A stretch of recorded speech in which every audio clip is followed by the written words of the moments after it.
세크추리가 이 회의 자체 지금 같이 앉으실 거예요? 아니 다 차려. 아니 지금 회의 자체를 진행하는 세크처리. 그렇죠. 그것을 잘 돕니다.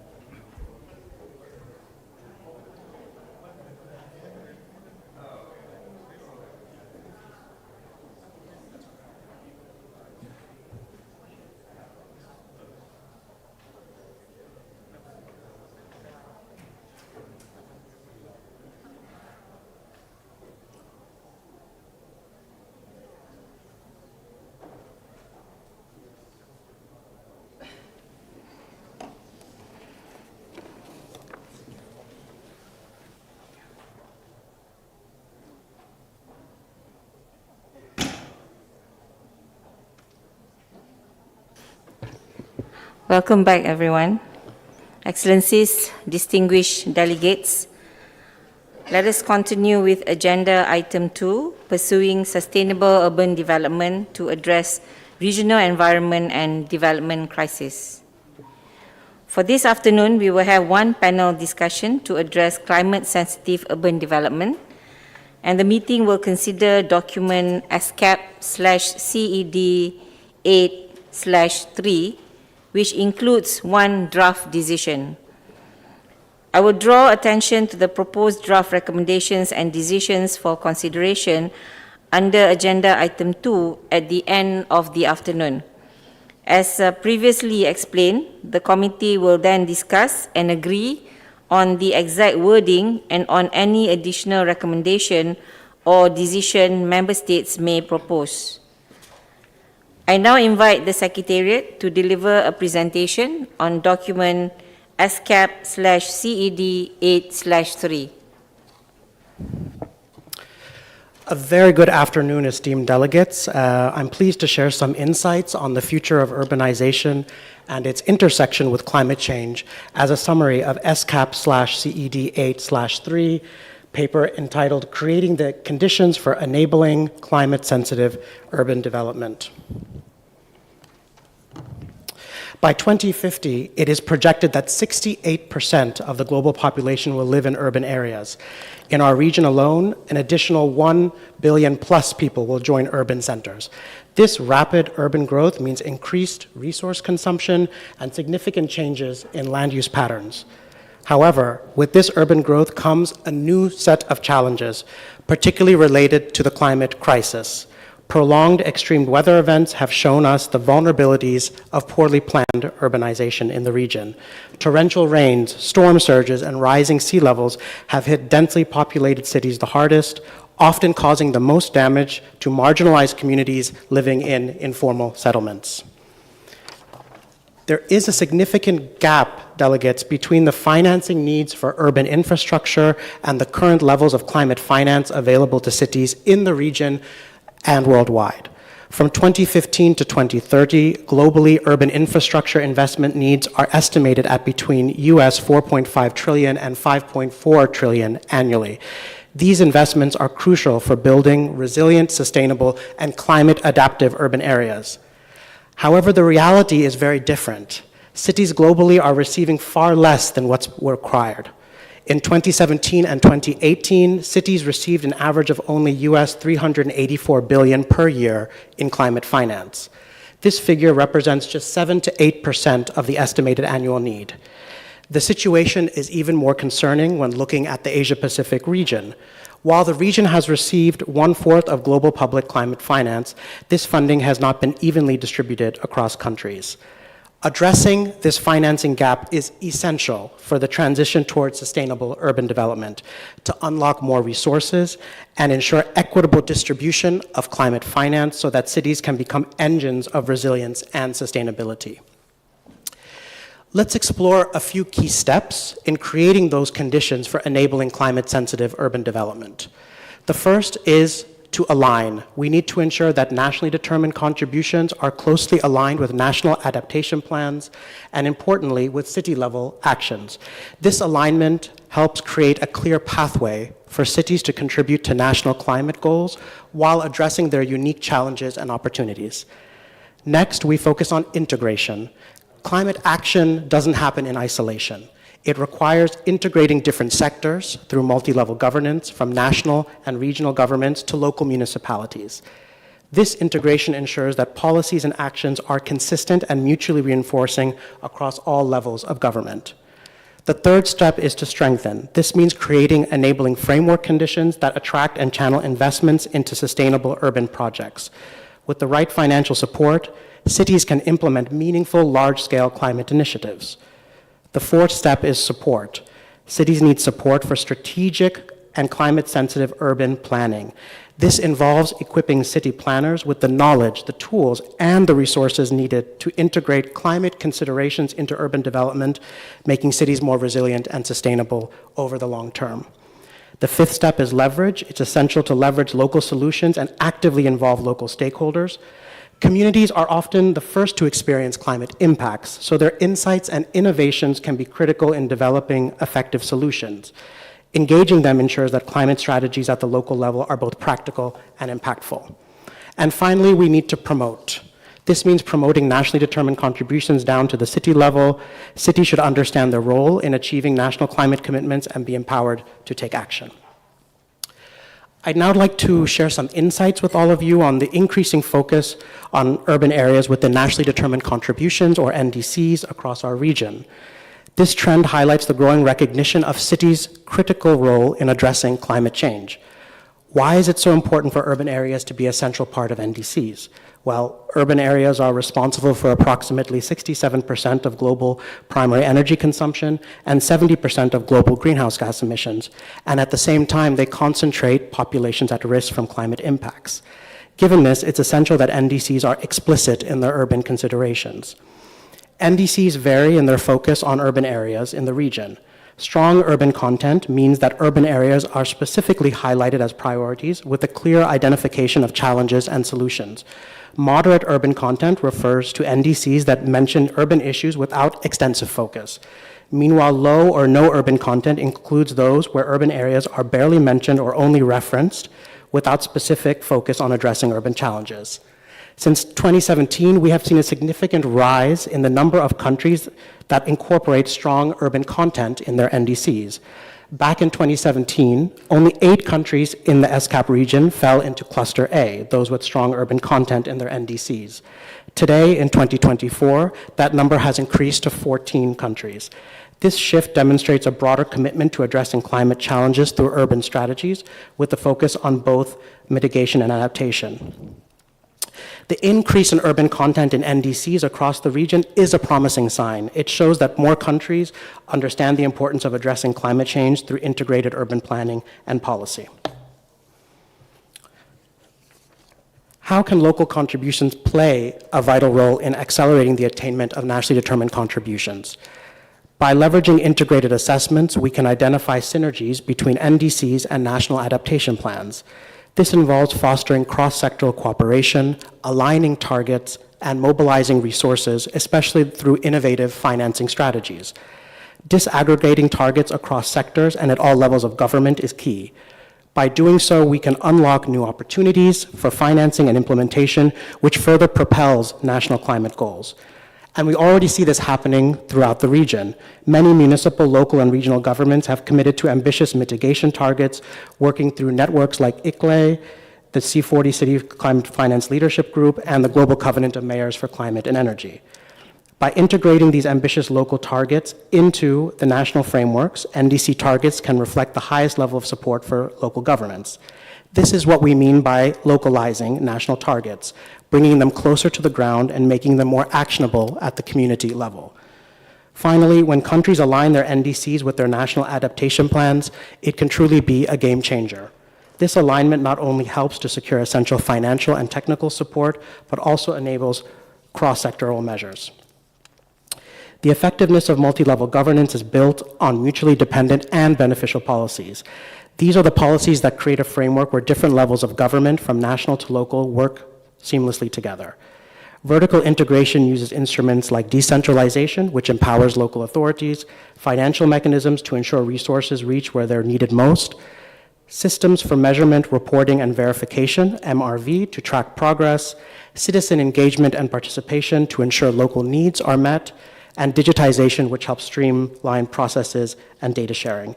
These tools ensure that national policies align closely with local actions, fostering a unified approach to the climate crisis. Cross-sectoral collaboration among different ministries and sectors is also essential for building nationwide consensus. It enables us to secure financial support from a variety of sources and further accelerates progress towards our NDC targets. When multiple sectors like energy, transport, and housing work together, they can identify shared priorities, pool resources, and unlock funding that may have not been available through a single sector. But collaboration, esteemed delegates, isn't just about national policies. Effective cross-sectoral cooperation is key to translating NDCs into practical actions at the city level. For instance, joint planning between city planners and energy providers can lead to more efficient public transport systems that reduce carbon emissions. Another powerful tool that we see that can enhance cross-sectoral cooperation is climate budget expenditure tagging at the municipal level. By tracking climate-related expenditures across different sectors, budget tagging acts as a catalyst, encouraging collaboration towards shared climate goals.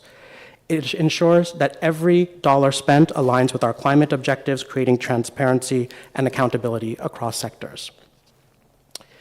Regional initiatives have made significant strides in advancing the goals of the Paris Agreement. However, there are still critical gaps that we need to address. An assessment carried out by ESCAP, the United Nations Environment Programme, and the Green Work highlighted a major challenge: financing the implementation of NDCs. Currently, fewer than 25% of countries in the region have robust financial frameworks to support their NDC commitments. This means that while national level ambitions are clear, the local resources and mechanisms needed to achieve them are lacking. Addressing this financing gap is essential if we are to meet both the Paris Agreement and the SDGs. Recognizing these needs, the Secretariat has engaged in consultations with development partners, both within and outside the United Nations system, and with key city networks, such as the Asia-Pacific Localization Partnership for Sustainable Cities. From these discussions, a clear proposal emerged, a regional urban initiative dedicated to helping local governments implement their NDCs. This initiative aims to provide targeted support, capacity building, and guidance to local governments, enabling them to turn their climate commitments into concrete actions. It's really a step forward in bridging the gap between national ambitions and local realities. This initiative is designed to strengthen regional cooperation, engage multiple stakeholders, and empower cities in their journey towards achieving NDC 3.0 goals. First, the initiative aims to facilitate regional cooperation by building a robust multi-stakeholder network. This network will be a platform where national governments, local authorities, the private sector, and other partners come together. By fostering this collaboration, we truly hope to ensure that the local implementation of NDC 3.0 is supported across the region, creating synergies and learning opportunities. The second objective is to enhance the environment for national governments to effectively support the localization of NDC 3.0 in urban areas. This means creating the right conditions through policy support, frameworks, and best practices that enable national governments to work closely with cities. This alignment is crucial for scaling climate action at the local level. Third, the initiative aims to provide technical guidance to cities for mobilizing market-ready project concepts that align with NDC 3.0. This involves equipping cities with the tools and knowledge they need to develop and pitch projects that attract investment that are ready for implementation. Our focus is on ensuring that these projects are not only ambitious, but also viable and impactful. In summary, the initiative will help us to achieve three main goals: fostering regional cooperation, creating an enabling environment for NDC localization, and finally, guiding cities in developing actionable projects.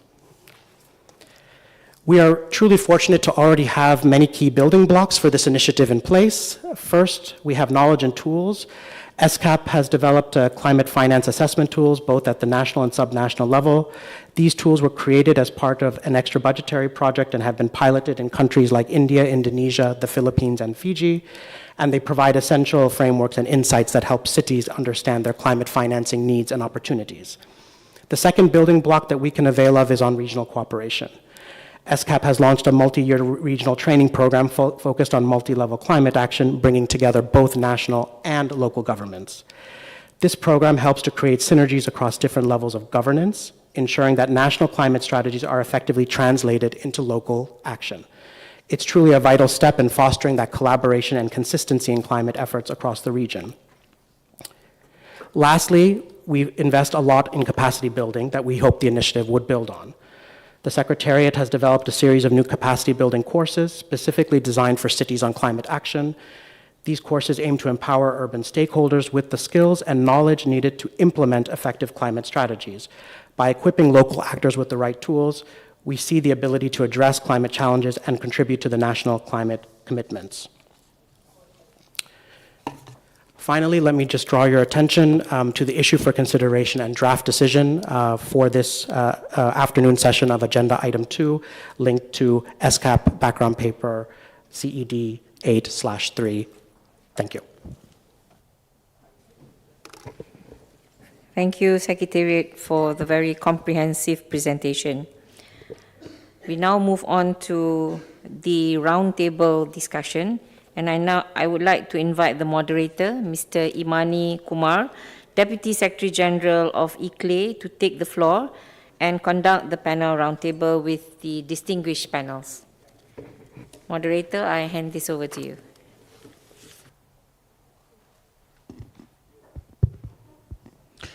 Thank you, Chair, for giving me this opportunity, and thank you, ESCAP, for making that presentation on what's happening with NDCs at various governments.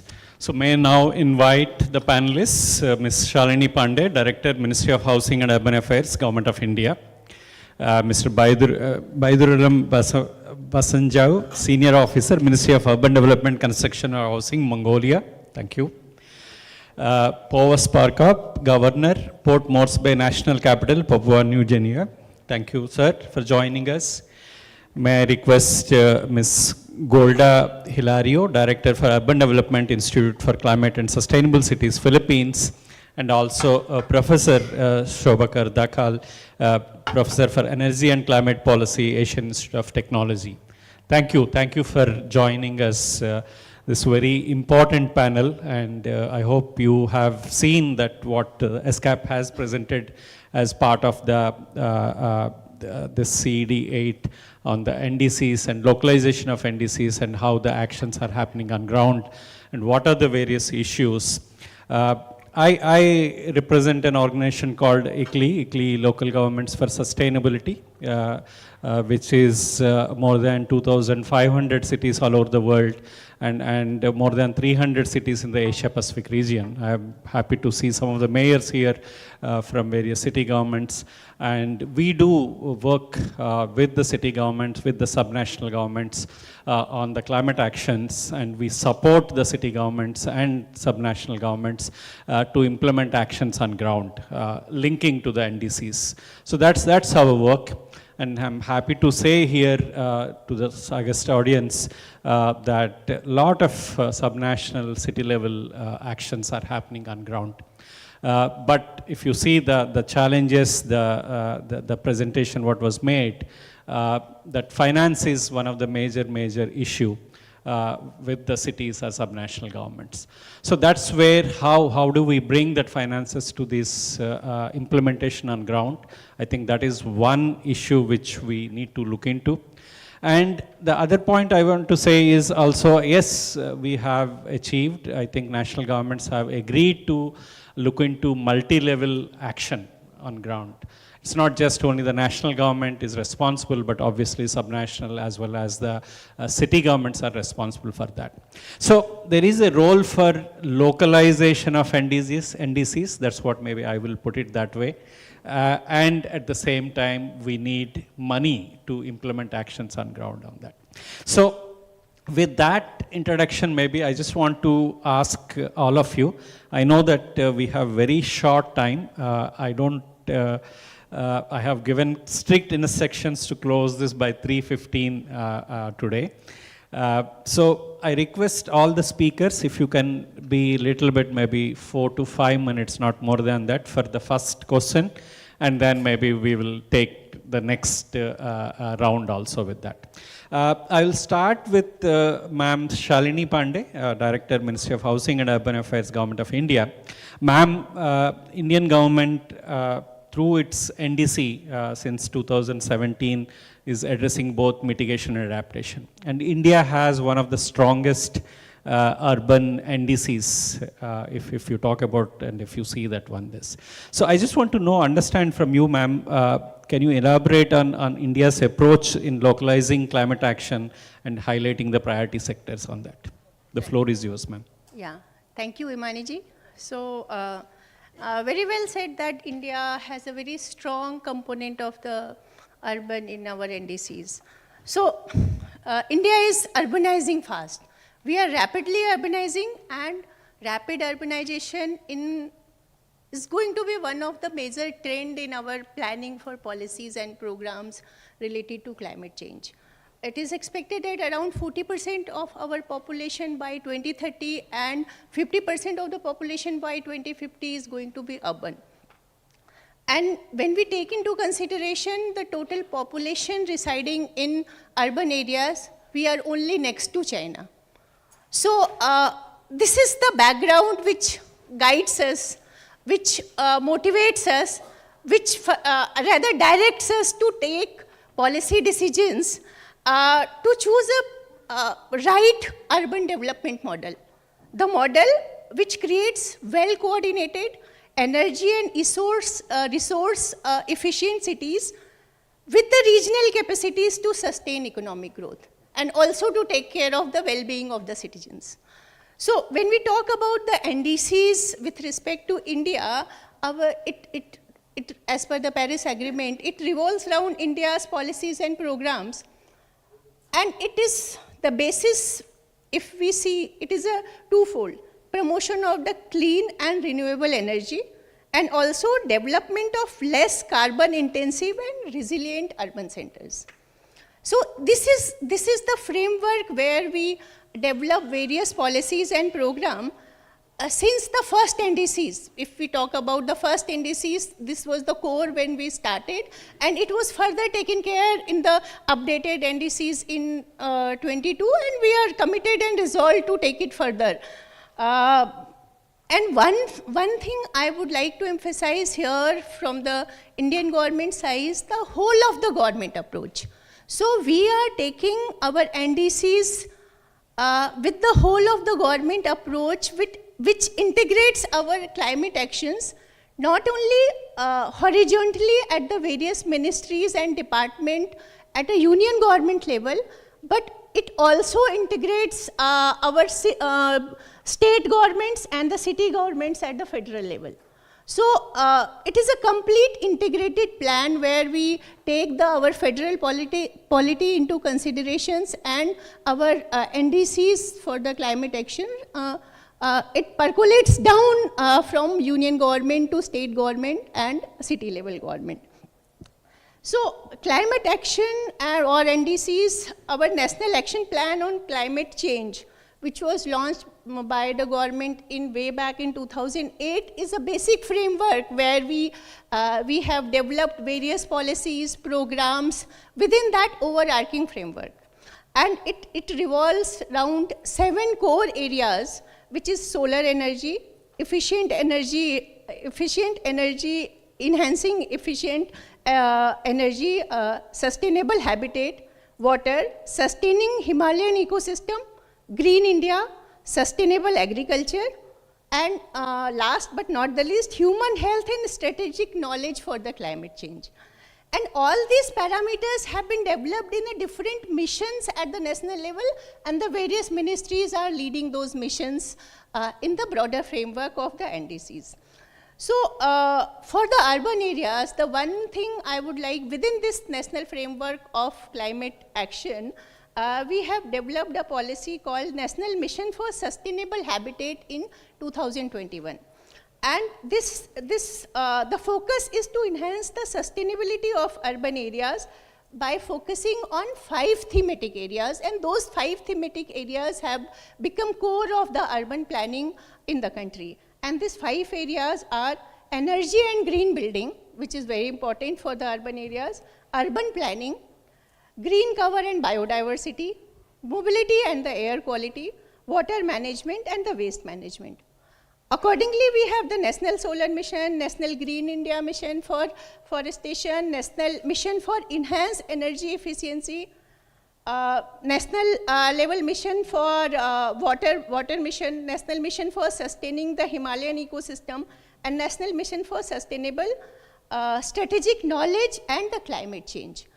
So here I would also emphasize the India's new approach, which is non-quantitative targets which we included in our updated NDCs, which is lifestyle for environment. This is a new addition we have included, and here we want to emphasize on human nature harmony. And we want to involve every individual, every people in a everyday action for promoting and combating climate change. So this is like we in India call it a Jan Andolan, involving everybody in the climate action plan and implementation of NDCs.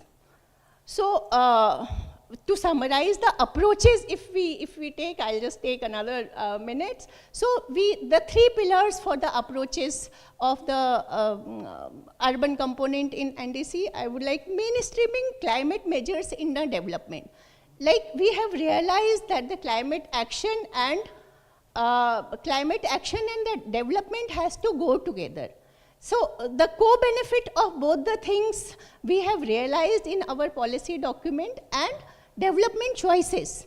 The next one is, and accordingly with this choice, we have in the ministry, which is Ministry of Housing and Urban Affairs, which is a core ministry for the urban policy and the programs, we have evolved various missions, like mission for electric mobility, Swachh Bharat mission, promoting the waste management and water management, Pradhan Mantri Awas Yojana, sustainable building practices and energy efficient buildings, smart city mission and Amrut and so on and so forth. And the second approach is decentralized climate governance. Within our NDCs, every state in a federal polity has created state climate action plan. And the third one is the empowering cities for the climate action. We have realized that the climate goals cannot be realized till the time we localize them to the city level.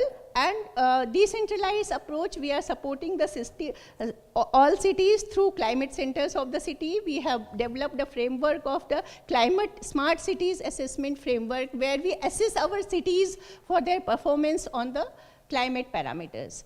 So with all these initiatives, I strongly feel that we are India at a very crucial juncture, and next few years are extremely important for us with respect to urban development and the climate actions.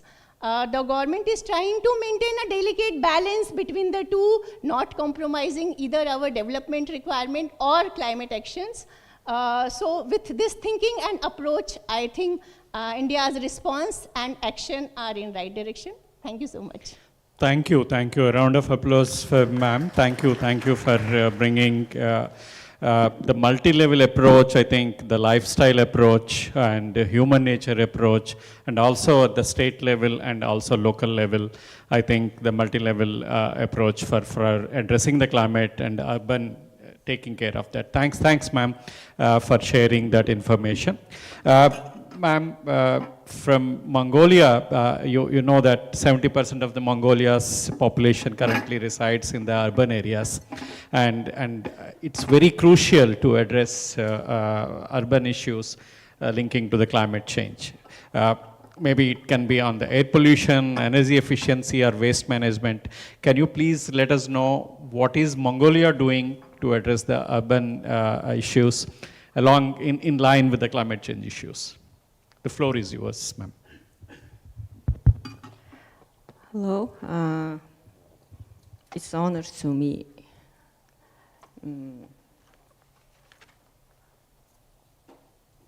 to attend this meeting, to make speech. And I would like to provide you activity, employ policies in the construction and urban sectors. Please. Okay.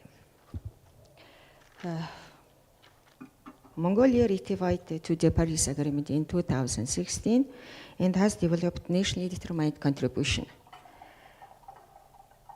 which was approved by the government decree in November 2019. We have implemented this NDC through combination of the vision, long-term policy to 2050 and mid-term policy is named New Renewal, and also in the 4-year government action program. In 2030, Mongolia will decrease 22% of greenhouse gas emission, which is equivalent to 16 million CO carbon oxygen. Construction sector is planned to set the goal to decrease greenhouse emission by 800,000 CO in the 2030. From that, 599 is distributed to use of coal or Ulaanbaatar. 231 is distributed retrofitting building Ulaanbaatar. Actually, the UNDP NDC's support project aims to provide technical support to advance the existing greenhouse emission inventory practice by improving the MRV's framework with the special focus on the transport and construction sector. Now, actually, there are 920,000 households in Mongolia, out of which is 260,000 households are fully connected to centralized engineering infrastructure. In Ulaanbaatar, the number of households fully connected to centralized infrastructure is 192,000, while totally there are 412,000 households. Almost all those families not connected to centralized infrastructure heat up the house during the winter is coal briquettes. So the area settlement of not connected to central engineering infrastructure in Mongolia, we call this GIR area. This MR, modifying review validating of greenhouse gas from households GIR area, should be developed because it's large impact to overall built mass of the country. Review of the existing MRV document in construction sector revealed that the action plan and MRV platform are proposed to building units connected to the centralized engineering infrastructure. Practically, there are not sufficient data to monitor housing units which are not connected to centralized system, but situation is getting better in recent years development. Especially for residential subsector, it's important to cover household not connected to centralized infrastructure because those households occupy more than half of all that residential housing units in the country. Under the NDC support project, it was possible to engage intersectional parties, including producer of coal briquettes, Ulaanbaatar City Municipality and National Statistics Office SDK data holders for operationalized the MRI process for the detached building units. The role of responsibility of stakeholders in the MRV process are defined in, as well as the relations with the stakeholders in the MRV process. Furthermore, web-based MRV system is developed for construction sector, which will be basis for the automated MRV process construction sector. That's the. Thank you. Thank you. Thank you for highlighting what the local government Ulaanbaatar is doing and also the centralized energy systems, the transportation and construction. I think these are the various sectors which the cities are supporting through to implement the NDCs in Mongolia. Thank you, ma'am, for giving information. Sir, Mr. Bose Parkop is the governor from the Port Moresby, which is the national capital of the PNG. Sir, in your country, and addressing this NDC, what type of actions you are taking? What are the highlights and priority sectors you have taken up to address the country's NDC in PNG? Can you share your experience, sir? Thank you, moderator. Firstly, I want to say this from the outset that our city Port Moresby is a bit slow or complacent in responding to impact of climate change. And I'll just give a bit of context, short one. Firstly, we are a city that relatively been immune against, extreme weather, especially cyclone. For example, a cyclone builds up in the Pacific around Tonga and Fiji. When it moves to the west, it divides, goes south, to Vanuatu, New Caledonia, Australia, hitting Australia down in like Sydney and then gradually moving up. From the north, it comes to Solomon Islands and Miss Papua New Guinea, comes to Philippines and then comes to China and all of Asia. So we have been relatively safe from extreme weather. We are also in the ring of fire, but it's mainly the volcanoes and all the, sometimes we have tsunami is up in the north. So that gives us a bit of like complacency. But in the recent past, we are equally being threatened by the impact of climate change, especially the cyclone footprint or footpath is increasingly coming up north. If one monitors the footpath or the pathway, it used to be down south in Sydney, then comes up to Newcastle, comes up, comes to Cairns, and now it's hitting the Coral Sea or Torres Strait in Australia. So we are increasingly becoming vulnerable in that respect. Extremely vulnerable because we have not built infrastructure that is resilient against this type of extreme weather. Local people, they live over the sea, and their houses are traditional, local materials, so it's not very resilient. 40% of our city is unplanned development, substandard houses, or you may say squatter or settlement. So it's also extremely, vulnerable to extreme climate. So in terms of our vulnerability now, we basically against extreme weather, 1, 2, rising temperature, and 3, changing weather pattern, which is affecting rainfall. So the main challenges that we face, basically water security, infrastructure not being resilient, public health, and food security. So in terms of our response, in terms of mitigation and adaptation, firstly for us as a municipal government, making sure all the buildings and infrastructure are extreme climate resilient. The roads, the power poles, the buildings, that's a massive challenge for us because it means money, and money we don't have. So this is an area which we look to support from the national government, from development partners, globally as well, to prepare our people for this type of challenges.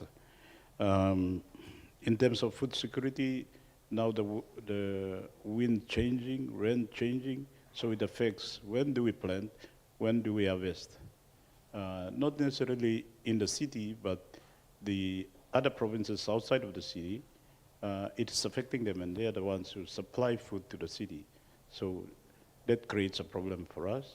Rising temperature and sea level rising, but especially rising temperature, is bleaching the reefs that are around the city and in the nearby provinces who supply fish, for example, to the city. So that's also a big challenge to us.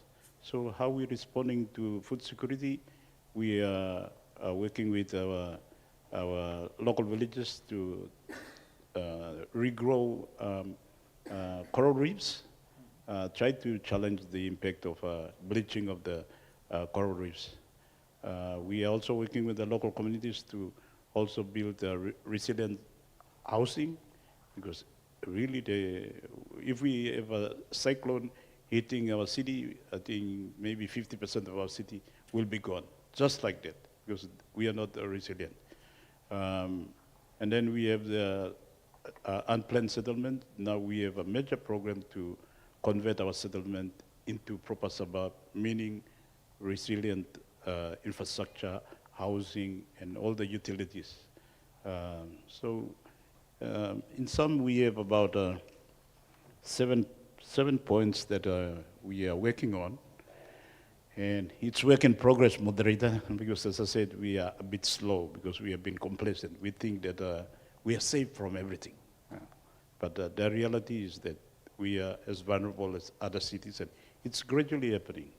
The reality is coming, to us now, and we can't be complacent anymore. So first, the climate resilient infrastructure development, that's something we are taking into our planning and into like fiscal planning and building board, making sure that every development in the city is climate resilient. Secondly, water security and public health. Water security, because of rising temperature, is making water scarce. Now, even the increasing population is also making water scarce. So we are a country that our population growth rate was 3.1, went up to 4.1, so it's very high. And the migration to our city too is very high. We host about 1/3 of our population, and we have a current census, national census going on. We used to assume that we were 10 million or 12 million. We were guessing here and there because for 20 years we didn't do a major census properly. Now UNFPA projecting that we might be 17 million. So 17 million is a massive increase. 1/3 of that is in our capital city, so it gives us a lot of pressure on infrastructure, on services, everything. So water is one such as challenge. So one of the solutions we are looking at is the new development of converting or harnessing humidity straight to water supply. Not going by the river or waiting for the rainfall or waiting for the rain to come. We harness the humidity. So new technologies advancing in that respect, and we want to harness it or use it in our capital city. Energy transition to renewables. This is an area, moderator, we are a bit complacent because we are almost carbon neutral in Port Moresby and in Papua New Guinea. We host 1/3 of the world rainforest, so we think that we are the lungs of the world, and it gives us some level of national complacency. But increasingly, we've got to address that challenge as well. Transport system and connectivity, that's another challenge that we face, action that we are preparing on, and of course, we want to do our part to reduce any level of carbon emission on our part. So we are already in the process of, for public transport in our capital city, just buy electric vehicles. I just came from Nanjing and in China, and I see like maybe half or maybe 40% of all the vehicles in China is already electric vehicle, and it's absolutely doable. Of course, we need as part of a disaster management, early warning system. This is a bit of a problem because now the early warning system is not predictable anymore. The weather patterns completely change, the season completely change, but we still need to invent an early warning system, especially for us in terms of cyclone. We have no idea about cyclone, but it's increasingly we can see that one day soon it will hit land, and we will be, it's really vulnerable. It will be a massive disaster. Urban planning and land management use on our part too. I think it goes with our plan to upgrade settlement to suburb, make them not adaptable, because we cannot, make them adaptable to extreme weather. We have to convert them to become really resilient, housing, all the infrastructure. So we have a lot of work or, task at our hand. Our nationally determined contribution focus on three 4 areas: energy, land use, agriculture, health, and infrastructure and transport. These are main focus areas, and it's work in progress. On the health side, climate change too, and the impact of extreme climate too is making some of, not necessarily in the city, but in our country, vulnerable to malaria. Up in our mountains or our provinces, up in the highest part of our country, it used to be very cold before, even some sort of ice almost year long.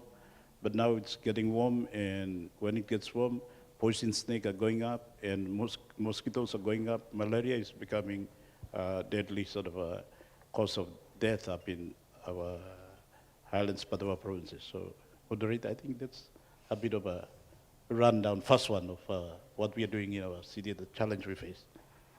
Thank you. Thank you. Thank you. A round of applause to the Governor. Thank you for sharing your experience, Governor. I hope we will look for some solutions from and finances. I think that's one of the most important point you are saying on that. Thank you. Thanks, sir. I can come to the professor now, Professor Dakal, who is also an IPCC author.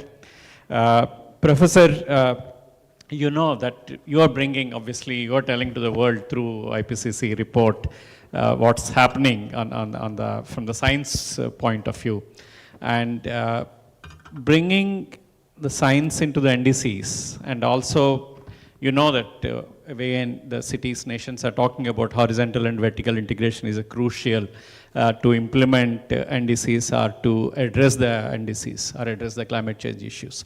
So what are you suggesting, sir, or what are the challenges I think you see in addressing these NDCs, and how can the science can help them out to address, like just now Governor is talking about, it's not really working for him, even the early warning system.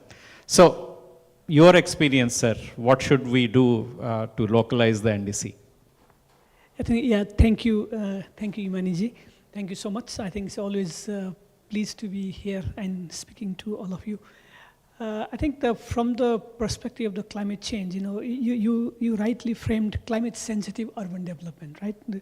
This is very important, and this is not something easy. Let me say at the outset, because climate change is such a cross-cutting topic. It really touches all sectors, and it touches all the actors, whether horizontally or vertically. Given the nature of the problem, which has to be, we have to find a solution, and that solution has to be implementation solution, and there we have a challenge. And if you really look at the way climate science is organized, very much global, and also even the work of international assessments such as IPCC, IPBES, so many other assessments, their primary target is national government, primary target. Well, they try to reach out to different stakeholders. So if you really see the type of message coming out, of course, they try their best to address different stakeholders, but primarily they are centered around national governments, right? But our problem, big problem, is in cities, because you rightly mentioned earlier by the Secretariat that the city is a hotspot for not only climate change mitigation, but also climate change adaptation. And now the problem is that we have multiple stakeholders, horizontally and vertically. Then how to package science, how to package research, how to bring it to the different actors to make a right action which would impact climate smart development, climate sensitive development. And there we don't have a silver bullet, but there are a couple of strands we can do it. I think you already mentioned about multi-level governance, because there are big opportunities lies on cross-sectoral issue, integrated urban development issues, where often our attention is less. We tend to be very good in doing work sectorally, technology by technology, but not really on integrating and doing bigger, mobilizing bigger leverages which can go across the technology across the city, across the sectors in a comprehensive way. Things like urban planning, things like land use, even energy. Things like how can we design urban so as to harness the maximum renewable energy, or how to make energy efficient city. So that requires lots of stakeholder involvement. Now from the, for example, my involvement in IPCC also, now maybe many of you are aware that IPCC is now going to publish a special report on cities. I was part of the team which developed the scoping report, and that scoping report has been already endorsed by the government. Now the next 2 years will be the assessment making process. So in IPCC discussion, often what I hear is that 3 things which IPCC perhaps did not do very well. I'm not criticizing IPCC, but it has to be implementation oriented, it has to be solution oriented, and it has to be actor oriented. And I think the science community need to do more. And also the science and the data and information could be the bridging ground where all the stakeholders come together and try to find who need to do what in order to optimize the climate action. So from that perspective, I see that if we can package science, we can package research to more actor-oriented, implementation-oriented, I think science can serve policymakers better at all scale. Now, of course, often I say that, for example, for urban climate change mitigation or adaptation, a role of local government is absolutely necessary but not sufficient. For the fact that the type of instruments, type of leverage that are at hand of the local governments are not that great. So national government, state government, local governments, and the international network and the coordinating bodies need to work in unison in order to find the maximum leverage points where the support is needed and who can do what. And same goes for horizontally. It's not only local government, it's not only government. Private sector is very important actor. Civil society, very, very important actor, NGOs and others. So how to do that is very important, right? So that challenge is there. Often in urban, in our IPCC also global energy assessment, we have said that the maximum leverage lie in the structural issues of the urban development, where but our policies are very much sectorally driven or technology driven. In that case, the technology or sectors are necessary but not sufficient. So we need a big framework. So I think this is where a role of urban planning, a role of integrated issues which can bring bigger leverages need to bring it together. And also we also have a problem in interpreting science in the way it is palatable to the different actors. We also need, that's why a lot of bridging institutions which really work at the interface of the science and the actors to really translate the knowledge coming from the science to really translate that in a locally doable one. So just to summarize and not to take much time, I'll just highlight that the role of local government is necessary but not sufficient. We all need to work together. Multi-level governance is the must.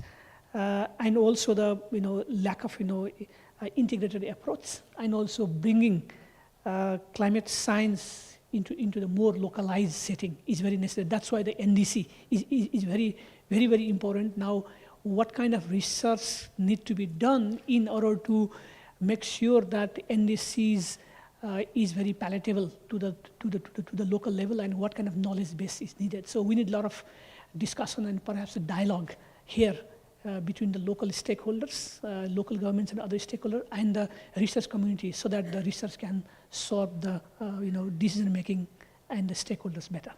Thank you. Thank you, Professor, for giving your ideas. I completely agree. I think the way you are putting it, I hope the city governments and national governments take your point clearly and take it forward from there. Ma'am, Golda Hilario, actually, to implement all these actions, obviously everybody needs money. And especially for the local governments, I think, as governor is pointing out, and others are also pointing out, it's not easy for the local level to get finances. And I know that ICSC has developed some climate finance mechanism to support the city adaptation initiatives in Philippines. So could you please elaborate on how better access to the climate finance can advance the urban level NDC implementation? The floor is yours, ma'am. That's quite a tough question, Kumar. But I hope, just to introduce where we're coming from. Okay. I'm from the Institute for Climate and Sustainable Cities. We were kind of instrumental in pushing the passage of the Philippines adaptation, dedicated adaptation mechanism, and that's what they call People Survival Fund. And at the same time, we're kind of tracking as well and monitoring how climate finance flows into communities, into the national coffers, down to the communities if opportunities and platforms, opportunities arise. So I can only speak on the context of the Philippines, but for climate vulnerable country like us, like climate finance is kind of critical to help us transition towards a climate resilient, low carbon economy. And it is crucial that we align climate finance with development planning. It has always been, I was being reminded by a representative from a Department of Finance that in a roundtable discussion that our group organized months back, and he was always saying that climate finance follows plan, and plans need to have finance, or else it is just a mere wish list or a pipeline dream. So in our case, for example, localizing NDC implementation would require robust community ownership over the process, and this would mean taking off from where local governments and cities are, rather than merely translating our NDC programs and measures to the local level. Our approach is to first make use and complement existing planning instruments that have been out there, not to reinvent a new wheel, that are already instituted, such as local climate action plans, comprehensive development plans, local investment plans.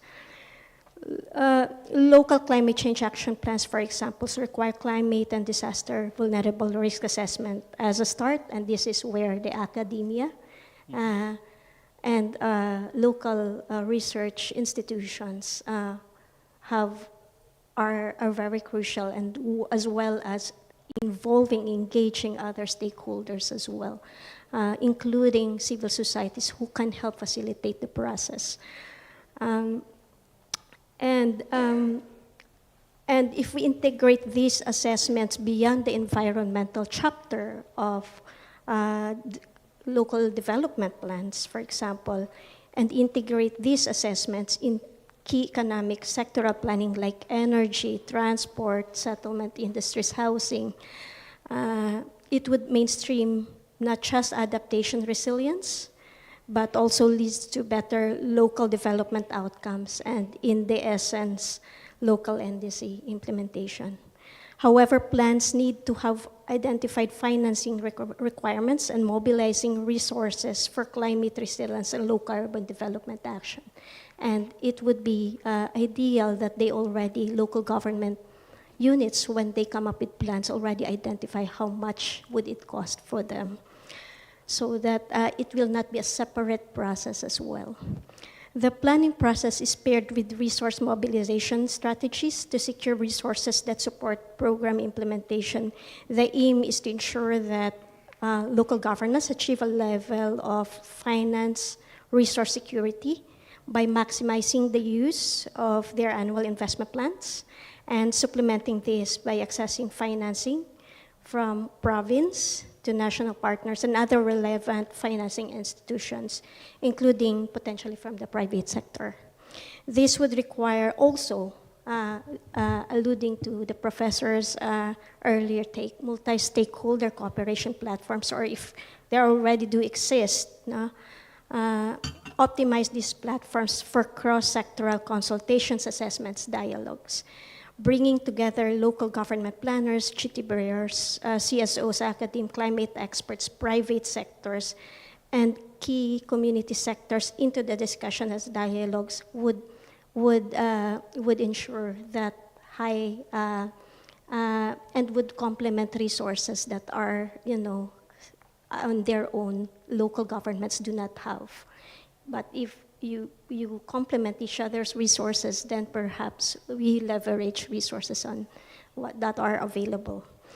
It is also in line with the idea that it is clear that no single entity, be it government, private sector, or civil society, can tackle the multifaceted challenges that the existing climate crisis poses. These multi-stakeholder partnerships combine diverse strengths and resources to drive even innovative approaches and even innovative climate finance solutions and emerging business models as well. However, they also face challenges.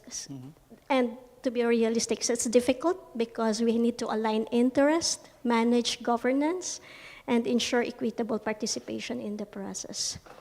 So, but we have been embracing this approach when helping partner LGUs access climate finance and adaptation, and we're currently applying this approach as well with the 3 partner cities that are working as part of the broader Asian Urban Act Consortium that aims to vertically and horizontally integrate climate in urban development planning. At the same time, access to better climate finance would need to ensure climate funds flow to local governments and those localities that need them most. ICS's climate finance tracking initiatives, for example, on international climate finance, especially energy tag climate finance, we saw that 30% of the investments go to adaptation, even if it's energy. For us, this reflects the reality that in the Philippine experience, we cannot dichotomize mitigation, divorced from adaptation or resilience objectives.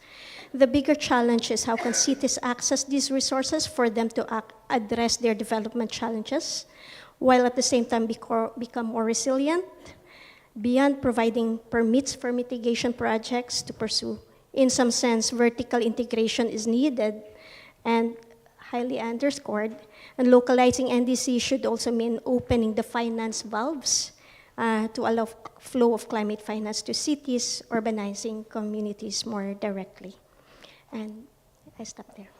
Thank you for, I think, thanks a lot for sharing your experience and how to bring finances for the local governments. I think from Mongolia to PNG to India to Philippines and science part, everybody is clearly talking about multi-level action is required. I think that's what.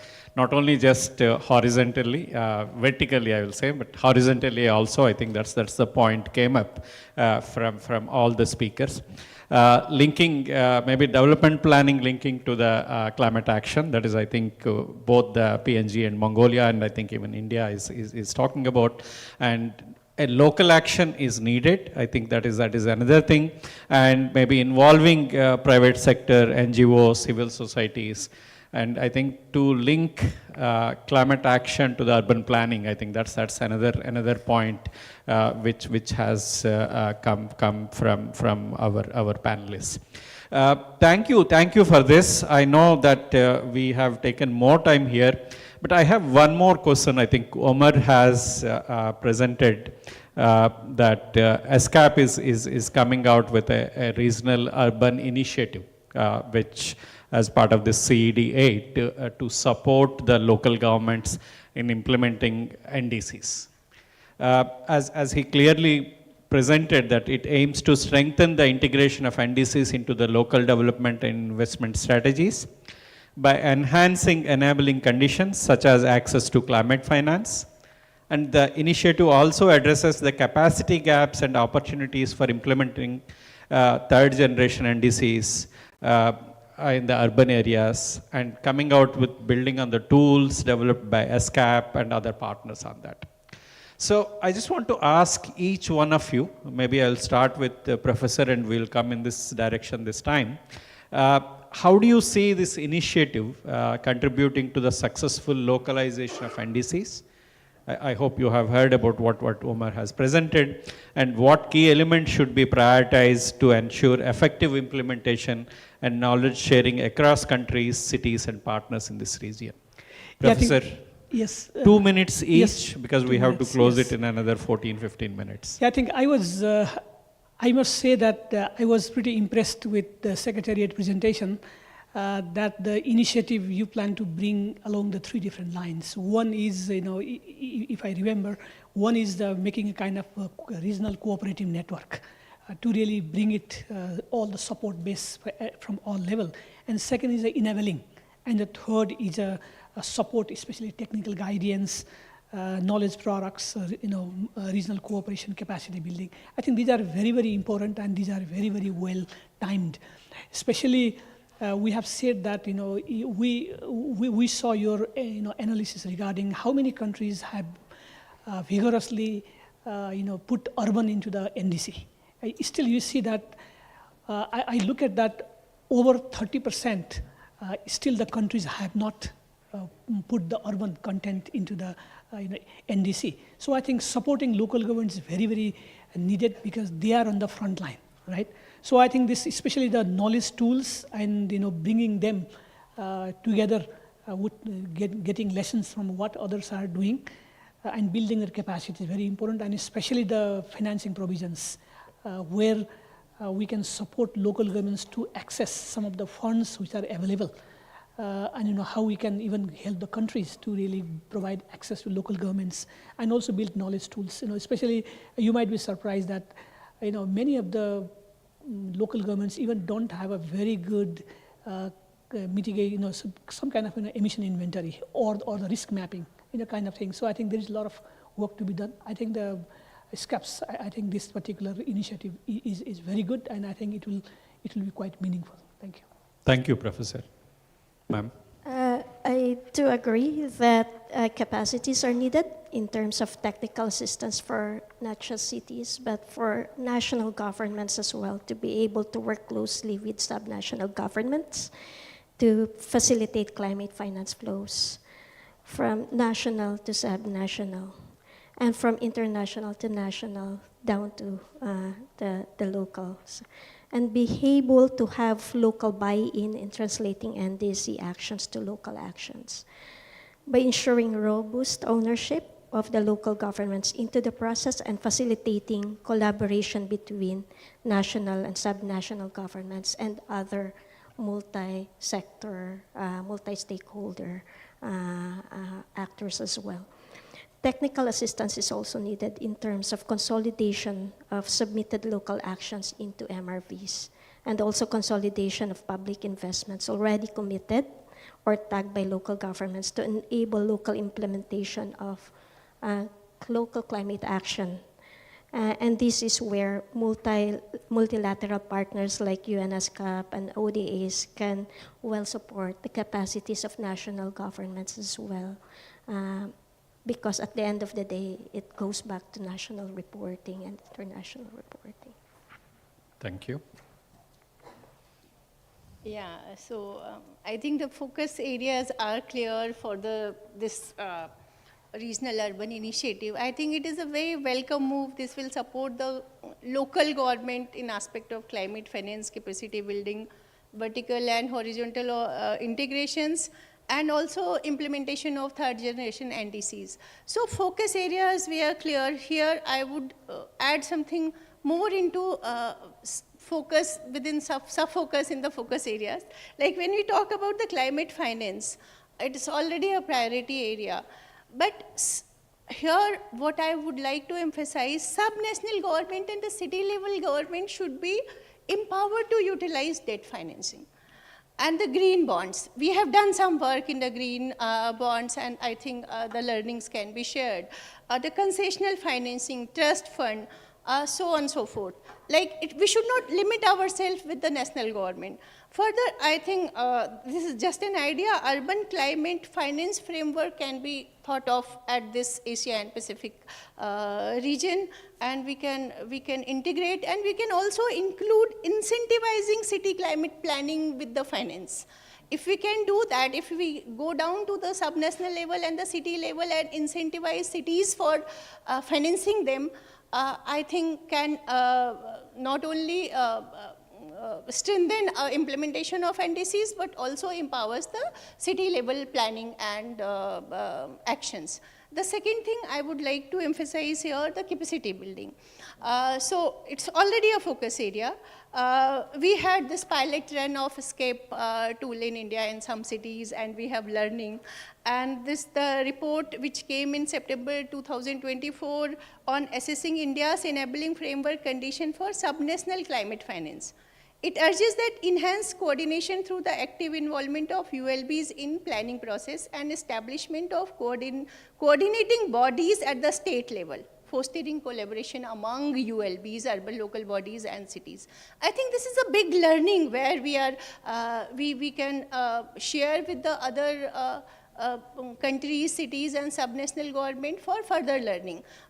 Because the coordination at the subnational level for within the cities planning and is a left out area. We can think, and we can also think the way we have developed a climate smart cities assessment framework. We should assess our cities not only within the national region but also in the Asia Pacific region on their performance on the climate action and implementation of the NDCs. So we have the very structured framework of the 28 parameters on each, and we assess our cities, rank them on the real-time basis.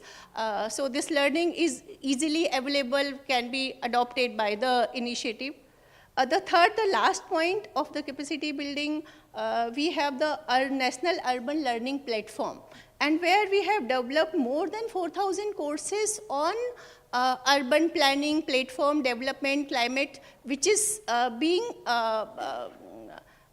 used for empowering city professionals, city level administrators, and that I am sure the other cities government will be having such kind of framework. So that regional level, the coordination should, I think it's a very welcome move, and I think with this collaboration at a regional level for sharing best practices, also finance and the capacity building, together we can, do a great job for combating climate changes and enhancing our resilience also. Thank you so much. Thank you, ma'am. Sir, your inputs. Yeah, thank you. I think first and foremost, I want to thank ESCAP and UN for this initiative. As I said in my presentation, we are a bit complacent and slow, but increasingly we need to integrate all our planning and our designs, taking into account the need to be resilient and to adopt and to implement the NDCs. So on our part, we would welcome all level of support and collaboration, from policy to designing to implementation. Because we are just waking up to this reality now. Extreme weather is becoming, real for us. The cyclone, for example, are moving up. We are already feeling the impact. And we are starting to have flood. We never had flood before. How do we deal with it? We got to design the drainage so that it emits the water out into a system that goes out either to the sea or to the lake. Or this is, our designers and engineers and architects, they need this type of support. We need to develop the policy and legal framework. For example, in our physical planning and building board, are they factoring extreme weather, resilient and adaptive ideas or plans into the into their approval process, ensuring that the development plan takes into account, the building plans take into account, whatever structure that is in the city take into account. These are the type of the support we need, and of course finance. Finance is always a big challenge, and I would encourage stakeholders, especially like ADB or the World Bank or other partners in that space, to engage with subnational and city-level government. Because yes, we have national government. They also do somewhere, especially in infrastructure development, building roads and bridges and so on. But it's really at the subnational level and the city level that we make things happen. If you're talking about construction, building roads, having buildings done, drainage, and one of our big challenges are converting settlement to become suburb, slums, or making them climate resilient. It's the cities that are the real partners that make things happen.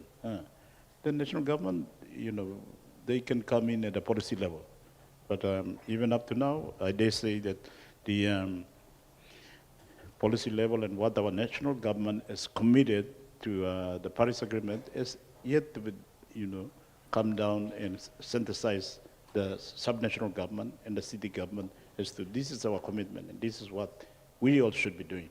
It's another giant step on our part. So, I really want to encourage you and everybody to have a real dialogue engagement at the subnational level so that we are partnering governments that make things happen.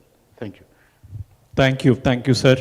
And the Mongolia team has said that they are endorsing this one, and she is already said that that's the thing on that. So thank you for all of you. Maybe a big round of applause to all the speakers and the panelists here. Thank you for your encouragement, and I think the loud and clear the voice is that yes, the action has to happen at the ground level. Cities need finances. Yes, national governments can come out with policies, but action has to happen on ground. So I think there should be empowered to take action forward on that. So with that, I just want to hand over back to the moderator to take forward. Thank you. Thanks a lot.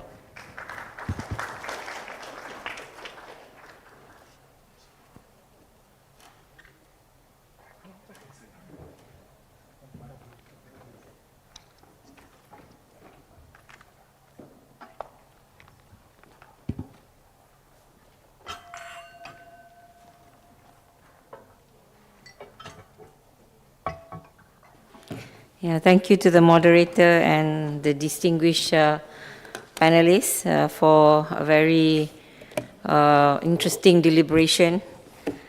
I think the session itself was very important to all of us. And Excellencies, the distinguished delegates, I now open the floor for interventions from all of you. I kindly ask the delegates and participants not to deliver your formal statements at this time, as there will still be time for a country statement after this. And I invite all of you to provide your interventions on the substance of the panel presentations. So I would like to open the floor to member states. Yes, and I invite Fiji. Yes, please. Thank you, Madam Chair. Let me, at the outset, thank the sense-seating presentation by the Secretariat that provides a very comprehensive outline of the work that ESCAP is currently doing or planning to do in the near future in addressing localization of NDCs. And the panels, the rich discussions that the panelists provided this afternoon has really been enriching and invaluable.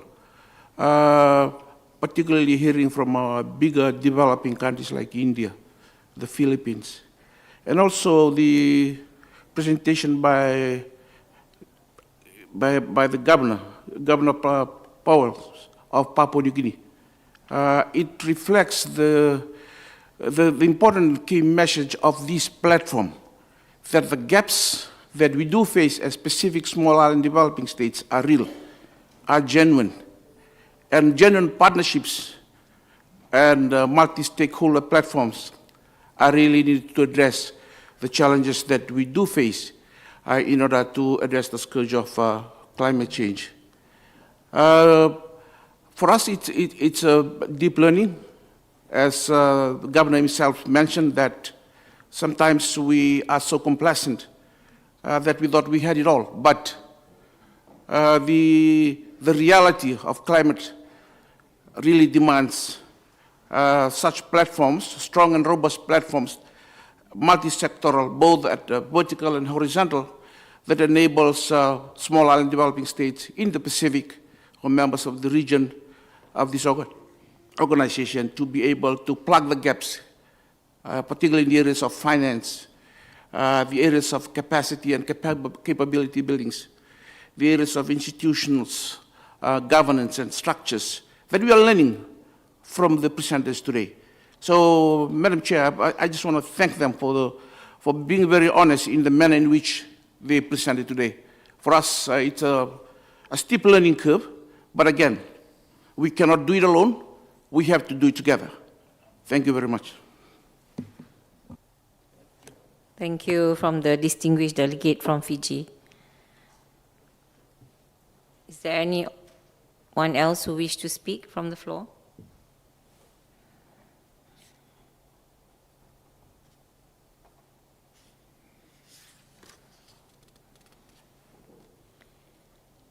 I now also invite other organizations to also make your intervention.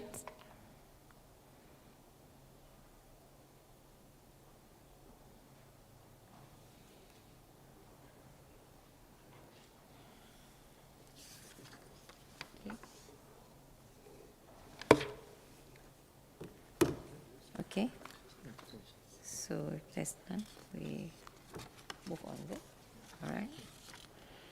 So if there's, I see no more statements from delegates from the floor. So we now can move on to the issues for consideration. Oh, okay, all right, yeah. Apologies for that. Yes. So Excellencies, distinguished delegates, I'm now pleased to invite the distinguished delegates to deliver the statements. You will be given 3 minutes to speak. And there's a timer as well, so please keep within the time.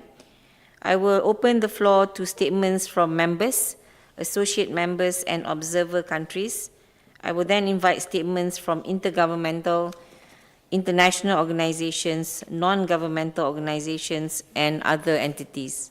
The floor is open for statements. I recognize the distinguished delegate from India. I invite Ms. Shalini, the Director of Ministry of Housing and Urban Affairs. Madam.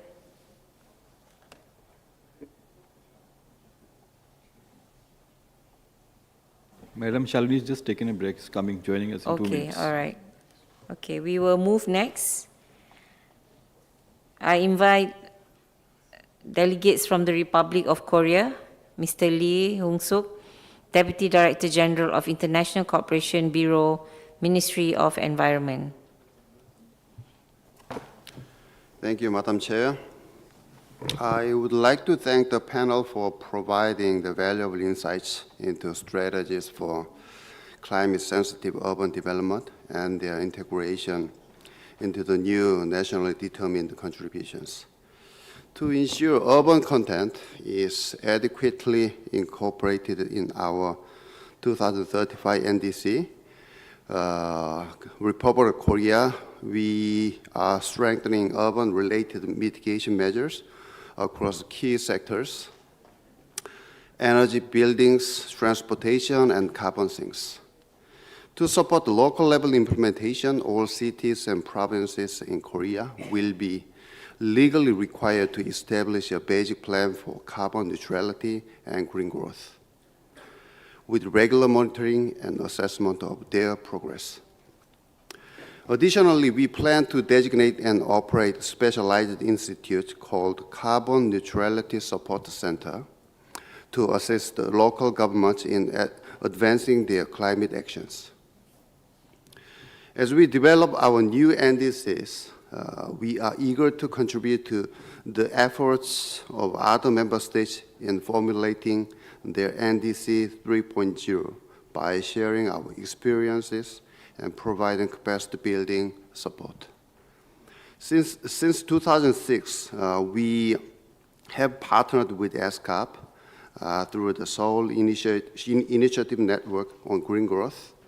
Later this month, the 19th Policy Consultation Forum of the SING will be held in Seoul under the theme of NDC 3.0, National Efforts and Region-Wide Collaboration for Climate Action in Asia and the Pacific. This year's forum is hosted by UNEP, IUCN, FAO, and the NDC Partnership. We expect it will facilitate practical and productive discussions among international organizations, experts, and climate policymakers from SING member states on the challenges and solutions involved in developing NDCs 3.0.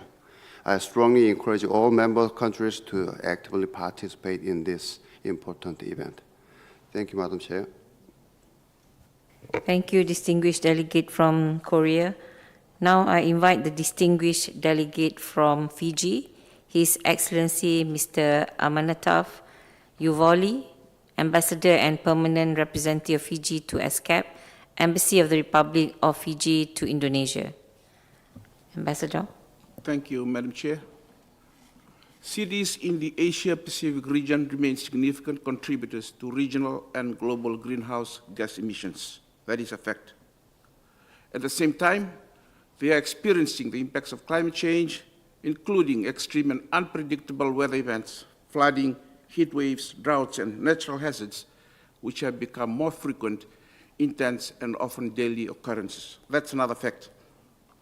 It is therefore becoming increasingly evident that achieving the Sustainable Development Goals hinges on the sustainability and resilience of our urban areas. As the region's urban population is expected to grow from 2.5 billion in 2023 to 3.5 billion in 2050, it is essential to ensure that the region's urban areas enjoy clean air and water, that their natural resources and waste are effectively managed, and that low-emission development pathways are established, including through the use of clean energy, in order to limit contributions to climate change. For Fiji and the Pacific small island developing states, climate change remains our most existential threat, giving rise to sea level rise, loss of biodiversity, extreme weather events, and outbreaks of unaccountable diseases.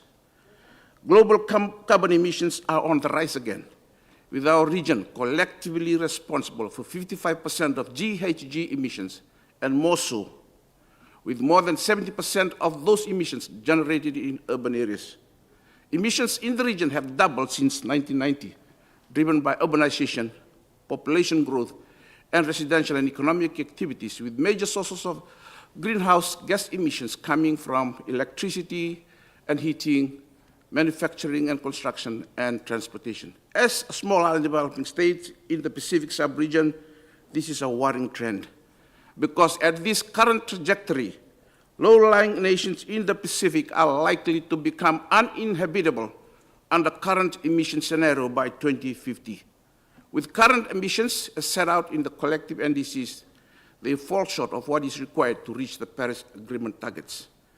Balancing mitigation and adaptation strategies are therefore important for cities in the Asia-Pacific region, where the lack of robust adaptation actions and goals presents a significant challenge. Countless countries across the region are making concerted efforts to reduce GHG emissions, and their success is heavily dependent on the actions of city governments.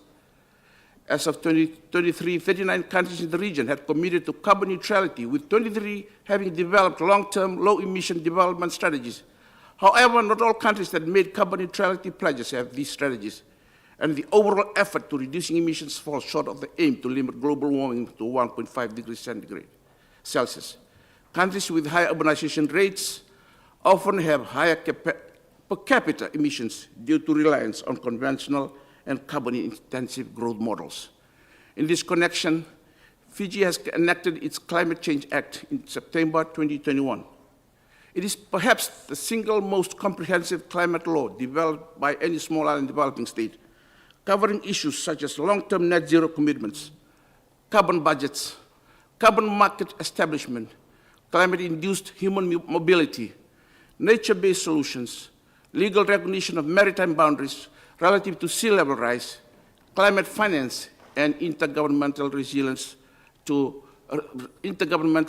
building. In fact, Fiji is only the 7th country in the world to pass climate legislations that includes net zero emissions goals. Despite contributing only 0.006% to global GHG emissions, we are walking the talk and demonstrating remarkable climate action. This is what we expect from our Asia-Pacific region and the rest of the world. As a signatory to the Paris Agreement, Fiji had submitted its first NDC in 2015, committing to reduce GHG emissions by 30% by 2030.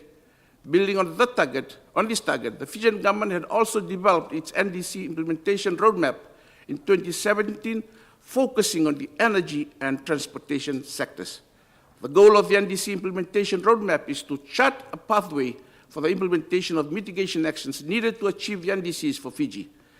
Fiji's NDCs focus on the energy sector, and the roadmap aligns to 3 energy subsectors and highlight a short-term from 2018 to 2020, medium-term 2021 to 2025, and long-term 2026 to 2030, actions that are required in these subsectors to achieve the 30% emissions reduction target. Fiji developed its Low Emissions Development Strategy, or LEDS, in acronym, in 2018. The objective of the LEDS is to enhance the Fijian government's ability to plan for the decarbonization of its economy in the long term by providing a framework and a pathway for progressive revision and enhancement of targets under its NDC to reduce carbon dioxide emissions by 2030 and beyond. In 2020, Fiji submitted its updated NDC. The updated NDC confirmed Fiji's commitment to achieving carbon neutrality by the year 2050, while reaffirming to achieve 30% BAU emissions reductions from a business-as-usual approach or scenario. Of the 30% reduction of BAU baseline carbon dioxide emissions, Fiji envisions to achieve 10% emission reductions, which will be achieved unconditionally using available resources in the country, and 20% achieved conditionally, and Fiji has further committed to reduce domestic maritime shipping emissions by 40%. Fiji's NDC investment plans identifies options for low carbon development and possible financing options. Based on these options, the most promising investment opportunities will be further developed into a project pipeline of concept nodes. This plan is our bridge between climate policymakers and investors, and we are confident that it will provide all multilateral and bilateral partners and private sector stakeholders the clear confidence-boosting signal they need to invest in Fiji in support of our transition towards a low-carbon economy consistent with the Paris Agreement's 1.5-degree guardrail. Excellency, if you can finish your I'll read sentence. up, ma'am. Finally, Chair, as urban areas in Asia and the Pacific have been identified as high-risk locations for project climate change impacts, we can all agree that achieving the SDG is dependent on the sustainability and resilience of urban areas. I thank you, Chair. Thank you, Your Excellency. Now I invite the distinguished delegate from India, Ms. Shalini Pandey, Director, Ministry of Housing and Urban Affairs. Ms. Shalini? Yeah. Oh, yes. Madam Chair, Excellencies and distinguished delegates, Namaskar. At the outset, I would like to thank the Secretariat for preparing the background note for this committee meeting. The note thoughtfully examines and emphasizes the critical need for localization to advance sustainable urban development. Focus on promoting integrated urban planning, strengthening policy frameworks and governance, increasing financing, building local capacities to scale up action on climate change, airshed management, nature-based solutions, ocean and coastal ecosystem preservation, and circular economy are significant efforts that will support the localization of sustainable development goals and achieving the nationally determined contributions. Protecting and enhancing the natural environment has always been central to India's development agenda. This commitment is reflected in government's key policies and programs such as National Action Plan on Climate Change and National Clean Air Program. At the COP26 summit in Glasgow, our Honorable Prime Minister reaffirmed India's dedication to climate action through the Panchamrit Initiative, a 5-point action plan that included achieving net zero carbon emission by 2017. Furthermore, India's updated nationally determined contributions emphasize adopting the climate change by boosting investments in vulnerable sectors like agriculture, water resources, the Himalayan regions, coastal areas, health and disaster management. India's strategy for localizing climate action to achieve its nationally determined contributions revolves around integrating climate action goals with actions at the regional, state, and city level. Given the country's diverse climate vulnerabilities, development needs, and varying capacities, this approach is vital for effective implementation. The National Action Plan on Climate Change serves as an overarching framework supported by the state action plans on climate change, which allows states to craft customized strategies based on the local climate risk, socioeconomic conditions, and resource availability. These state-specific plans help align climate actions with regional priorities such as water conservation in drought-prone areas and disaster management in flood-prone zones, thereby ensuring climate efforts are both effective or contextually relevant. Regarding urban-specific climate interventions, the National Mission on Sustainable Habitat 2021 plays a pivotal role under India's National Action Plan on Climate Change. Its primary objective is to enhance the sustainability of urban areas, focusing in 5 key thematic areas: energy and green buildings, urban planning and emphasis on green cover and biodiversity, mobility and air quality, water management and waste management. India's rapid urbanization brings both challenges and opportunities for advancing climate action, necessitating a structured approach for cities to assess and enhance their climate resilience. In conclusion, India reaffirms its commitment to regional solidarity and cooperation as essential drivers for fostering sustainable urban development in the Asia-Pacific region. By collaborating with countries in the region and sharing best practices, India aims to address the complex challenges of urbanization, enhance resilience to climate change, and promote inclusive growth. Through joint efforts and partnerships, we can create vibrant, sustainable urban spaces that benefit all communities in the region. Dhanyawad. Thank you, the distinguished delegate from India. Is there any other member states that wish to speak?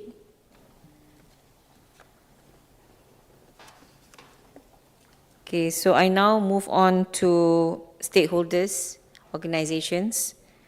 I recognize the distinguished delegate from International Federation of Red Cross and Red Crescent Societies, IFRC, Ms. Cindy, the coordinator, Corporate Services and Partnerships Country Cluster Delegation for Thailand, Cambodia, Laos, and Vietnam. Thank you, Madam Chair. Madam Chair, Your Excellencies, distinguished delegates, on behalf of the International Federation of Red Cross and Red Crescent Societies and our 52 national societies in the Asia-Pacific, we welcome the focus on strengthening multilateral cooperation to address the environmental and development challenges facing the region. We must do much more to protect the planet that sustains human life and biodiversity. The Asia-Pacific region is responsible for more than 50% of CO2 emissions and experiences more than 50% of global disasters. Every day, our members confront the impacts of climate change, facing an increased frequency of humanitarian crises. Just this month, we have seen widespread flooding and landslides affecting millions of people in the Mekong region, in Kathmandu Valley. In Afghanistan, we are still struggling to recover from drought. Air pollution is still struggling, Afghanistan is still struggling to recover from drought, and air pollution leads to acute and chronic health issues, reducing life expectancy.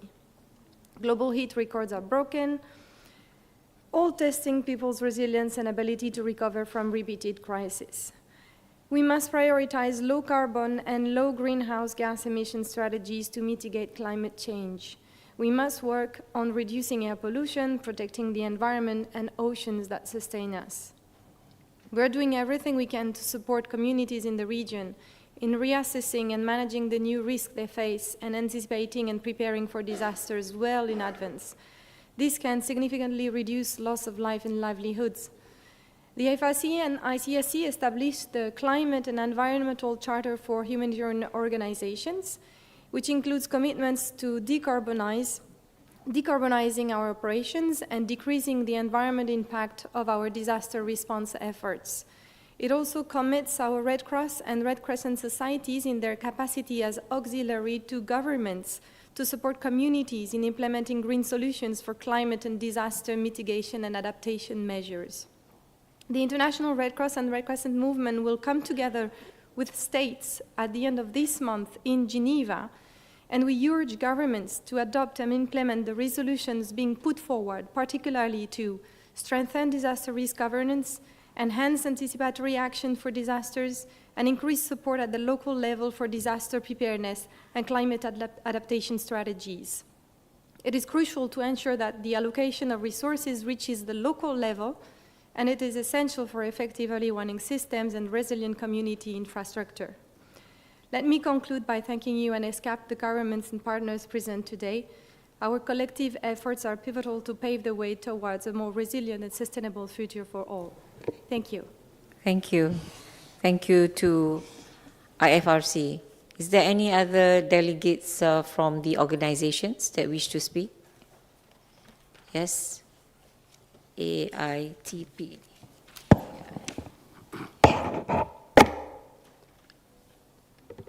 Thank you, Madam Chair. Regarding advancing NDCs, climate-sensitive urban development in Asia and Pacific, if we really want to mitigate the climate change, we first need to change in our behaviors and practices, along with the policy changes. The most important thing that we have to be sensitive, as we are talking about the climate sensitive, is we need to develop and declare vehicle-free zones in the central areas of the cities, in the urban areas, and promote the walking cultures. Encourage and promote the public transportation by discouraging one person, one vehicle practice. Civic education is the core. That's really very important. So civic education and capacity building on impact of climate change in the urban areas, that is the most need for today, and public participation. And also adapt and impose the polluters pay policy. So there are multiple environmental crises and pollutions. So there, in those urban areas, there is need of, impose a polluters pay policy. That is also being negotiated in the ongoing negotiation of the plastic treaty. And also revive, revitalize, and promote the community products produced by using the indigenous knowledge, traditional knowledge, and technologies, which are environmental friendly and sustainable as an important step of the nature-based solutions. And that's also the good practice of localization of the SDGs as well.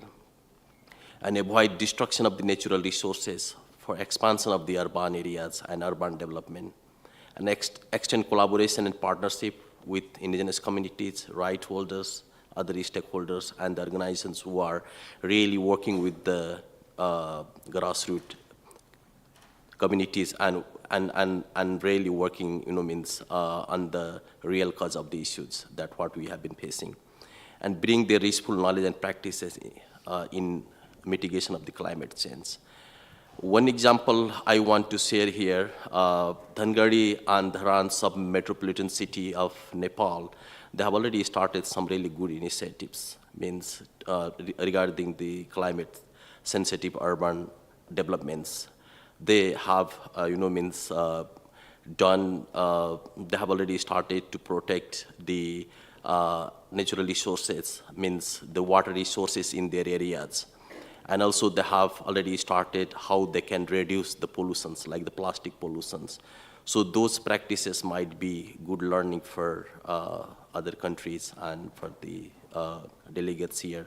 And I saw the mayor of Dhangari sub-metropolitan city from Kailali, Nepal. I saw him here. I don't know now he's inside or not, but he's also here, who has been doing this climate-sensitive urban development practices. Thank you, Chair. Thank you, distinguished delegate from AIPP. Is there any other representatives from organizations?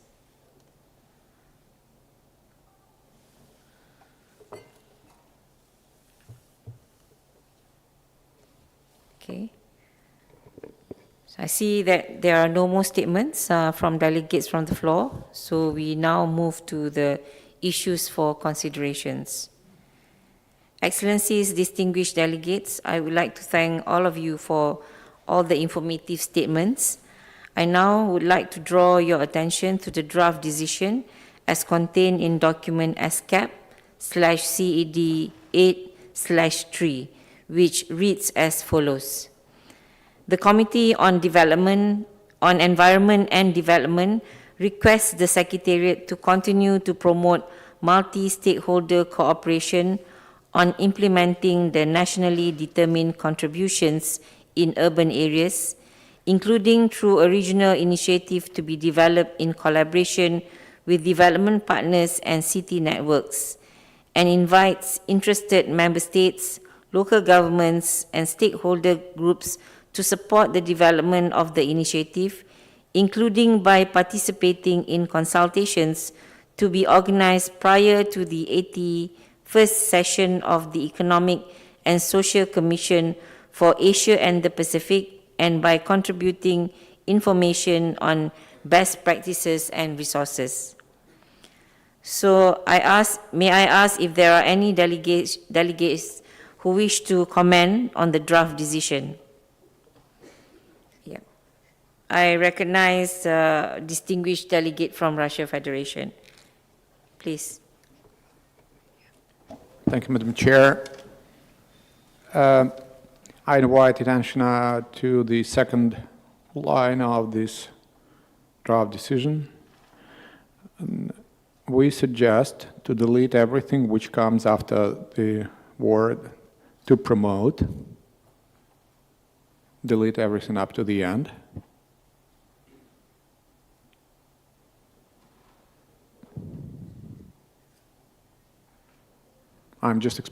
Delete everything up to the end.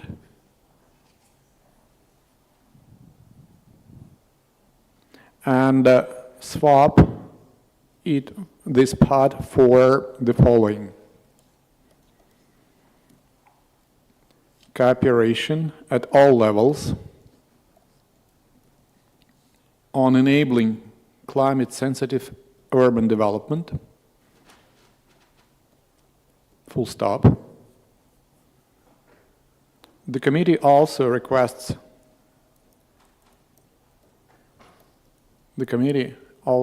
I believe committee with the capital letter, the committee also requests technical expert group on environment and development. Everything comes with capital. This is a subsidiary body for under the committee.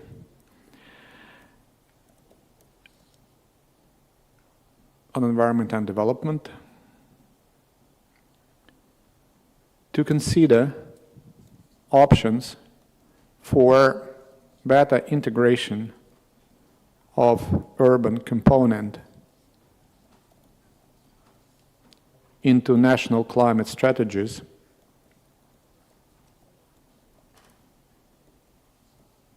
and submit its conclusions on the subject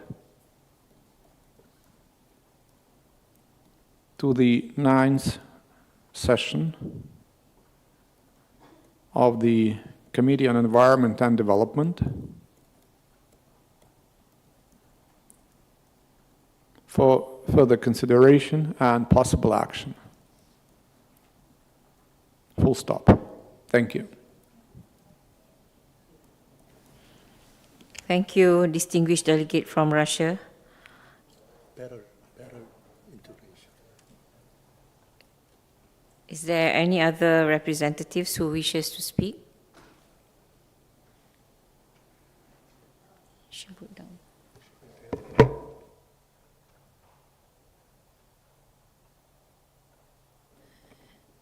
Does Japan wants to have the floor? Yes, I invite distinguished delegate from Japan. Well, it's kind of massively, massively altered. So I'm at a loss to. So how are we moving for? Are we building on the proposed language, or are we working on the old language, which we also had quite a lot of edits, and we're not married to the old language either. Yeah. So. You can propose amendments to the original, and then we can have a look at both the statements provided by Russia Federation with a proposal from Japan.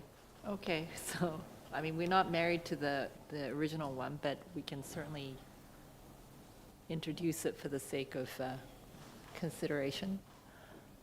Can the Secretariat paste the old text? Copy paste the whole text again down, and yeah, right.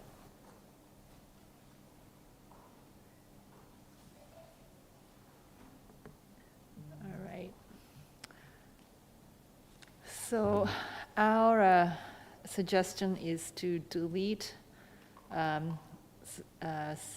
from the third line, delete a regional initiative to be developed in, because we can't put the cart in front of the horse. We don't understand what that is. So delete in as well. Yeah, and then collaborations, plural collaboration, including through collaborations with development partners and city networks, comma, as appropriate within existing mandates and available resources, comma.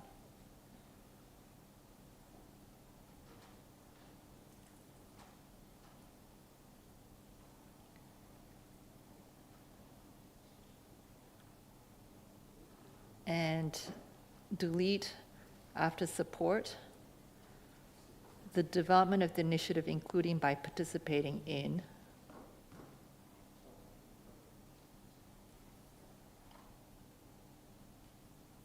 So in front of consultations, include relevant, and then delete to be organized prior to the 81st session up until the Pacific.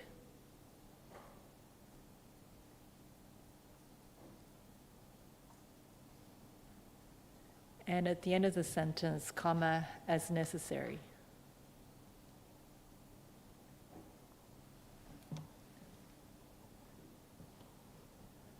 And we will consider the new text that was proposed earlier for consideration. Thank you, distinguished delegate from Japan. I invite United States. Thanks. We're also willing to consider both sets of text and would ask the distinguished delegate of the Russian delegation if there is an implied resource commitment by use of the technical expert group, or if that would also just be within existing resources and mandates, which I think it would be, but just wanted to clarify.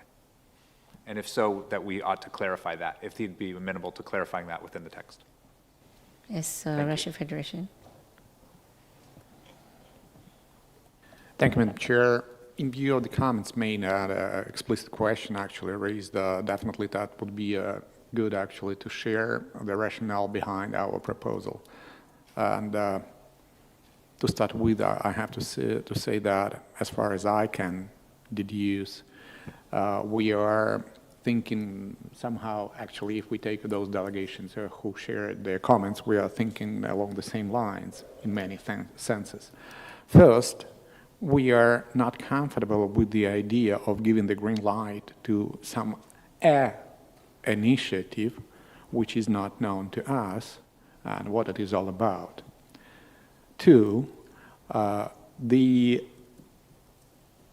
text as it stands, it confuses actually multiple layers of cooperation, and it deviates actually from the intergovernmental process,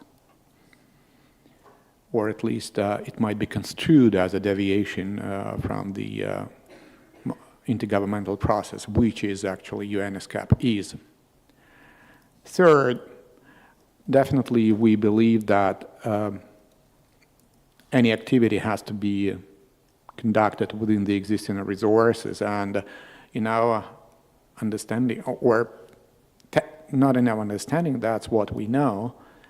Please correct me if I'm wrong. The Secretariat Technical Expert Group was recently established subsidiary body under the Committee on Environment and Development, exactly with the purpose of maintaining any activities that might be going on to enhance the collaboration on the substantive issues on environment and development. That said,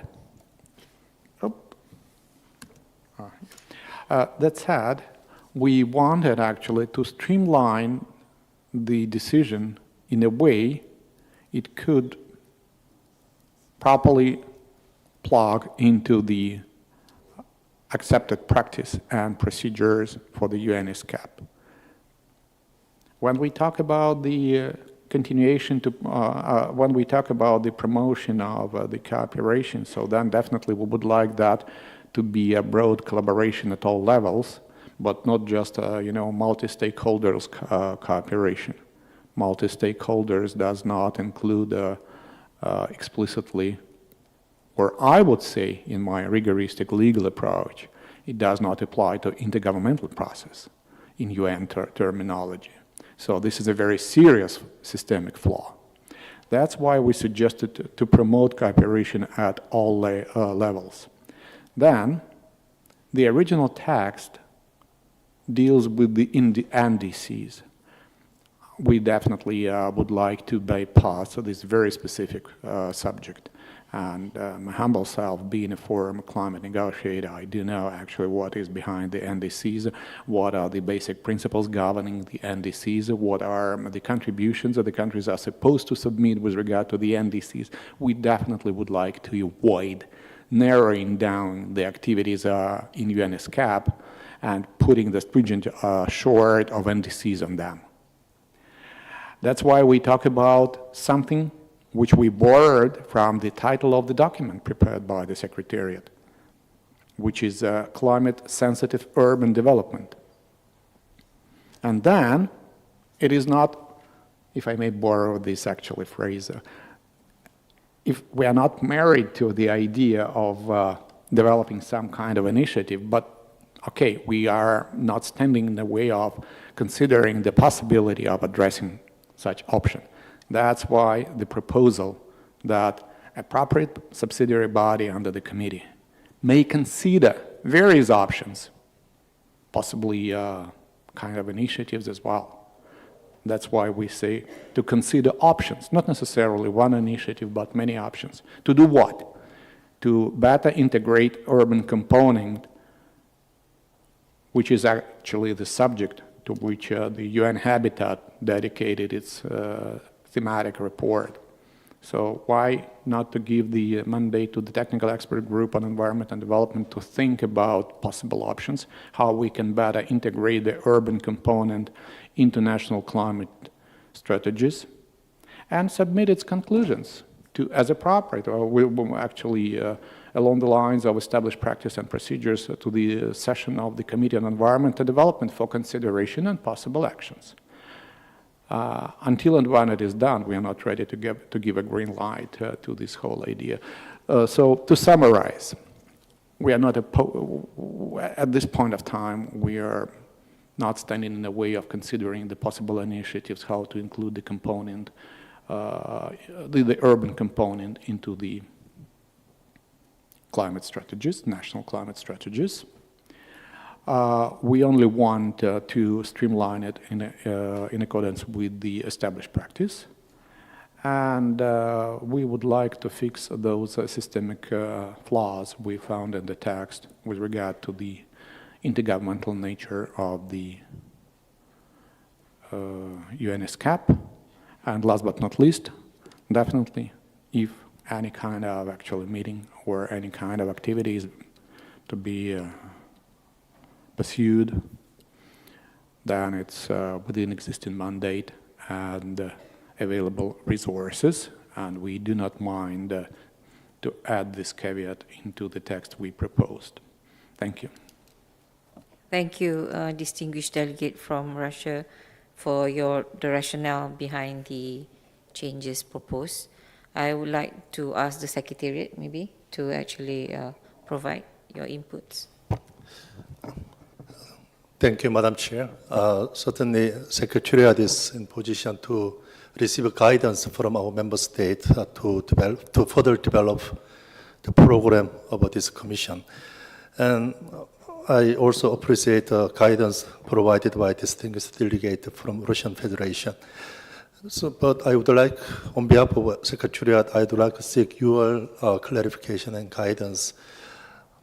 So the first proposal presented from Secretariat is really to suggest developing this multi-stakeholder processes or platform, given the resources, limited resources that Secretariat is facing. So our intention is to tap resources from development partners, regional networks, and many other multilateral partners, so that we are in a better position to support the needs of a member state and also local stakeholders in strengthening their climate action. So in that regard, so we proposed the idea of creating such an initiative that as a multi-stakeholder initiative. So our intention was not to really develop a new set of intergovernmental mechanism, but based on this suggestion on utilizing this technical expert group on environmental development as a subsidiary body of the committee. So this means we are going through the intergovernmental consultation. Certainly it's more or less based on expert level, but intergovernmental process. So we, as a result of this consultation on the tech, would be to create a mechanism, intergovernmental arrangement. Of course, we have to wait and see the consultation process and outcome. So I'm wondering whether you would suggest to move our fundamental direction from this partnership program of multi-stakeholder, multilateral institutions and networks towards mechanism or initiative to be agreed by our member state, so that it will stand as a more intergovernmental arrangement. So, and then of course we are in a position to follow guidance agreed by this session. Thank you. Thank you to the Secretariat. Is there any members that would like to respond? Yes, Japan. I have a follow-up question to the Secretariat. So with the new proposed text, does it actually bar the holding of a multi-stakeholder, like an urban forum type thing, or the holding of such meeting, was that requested by another decision in the past? I'm just trying to get some historical background on that. That's point number one. And point number two, I just wanted to add a compliment to the revised decision text by the Russian Federation, that there is a decision text somewhere, I think it was under item 3 on the technical expert group, which we think would be useful to clarify in its operations for the Secretariat to be able to call for the relevant experts in the technical expert group, because currently I think it's really difficult for us to nominate the relevant experts for an upcoming topic. So we do have clarifying language under draft decision for under item 3, just to highlight up front. Thank you. Yes, Secretary. Thank you, Madam Chair. Thank you. The question from distinguished delegate from Japan. Yes, our first original text proposed to create more.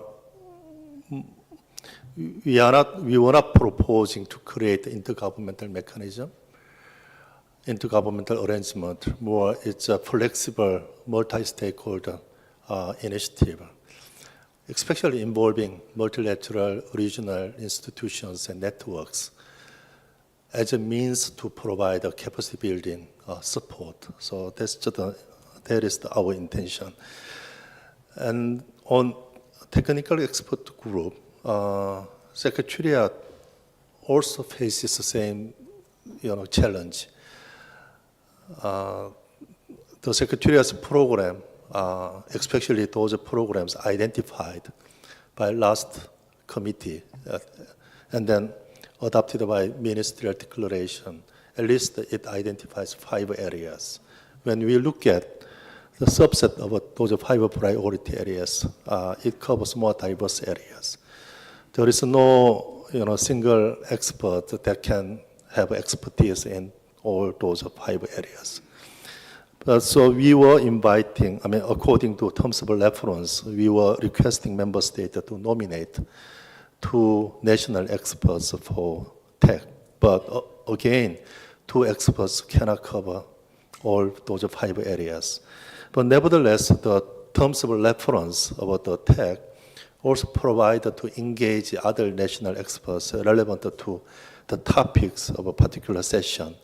So that allows to invite nation experts, not as a member of a tech, but as a participants of a session, to join the session and to provide the technical or substantive input.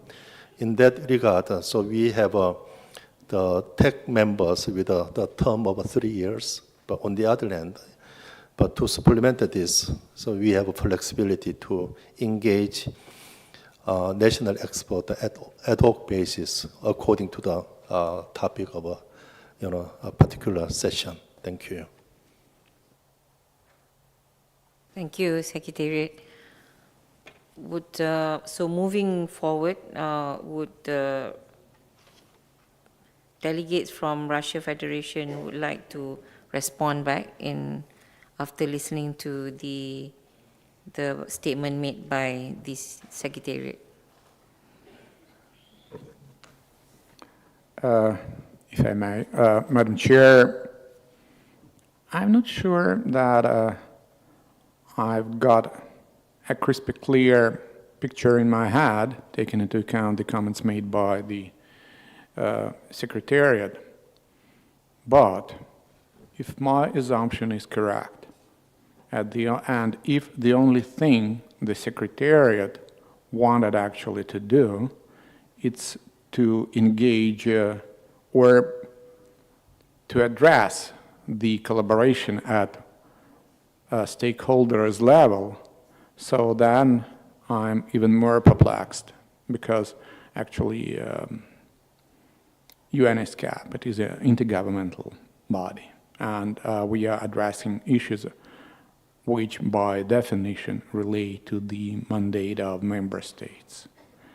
And we may not decide, neither prevent, whatever might be good to be done at the level of the stakeholders, and they have multiple platforms to do that.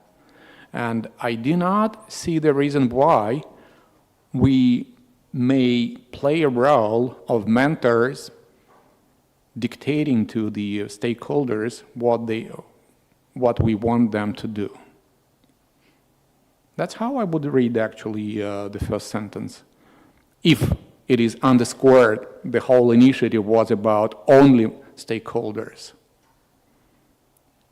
Neither that belongs to our mandate directly, I'm not saying indirectly, directly, nor it would be good in terms of actually, how it might be perceived by the stakeholders.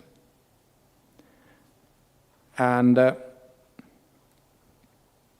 I'm really confused then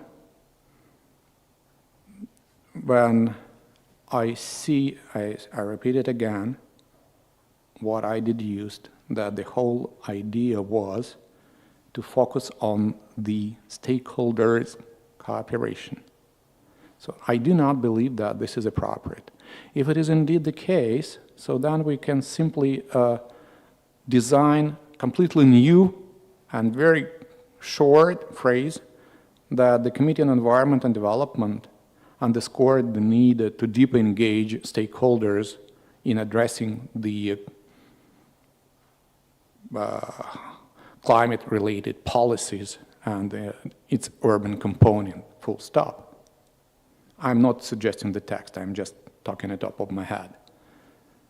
But I read it actually from my lawyer's background, the text, how it stood, and I suggested actually the fixes that kept the doors open for all the possible options.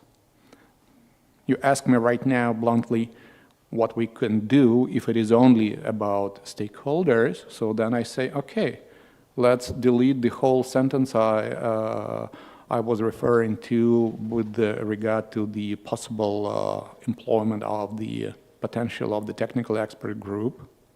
So, and then we only have one short sentence, as I have just indicated, regarding the important role of the involvement of the stakeholders in addressing the issues of climate policy, full stop.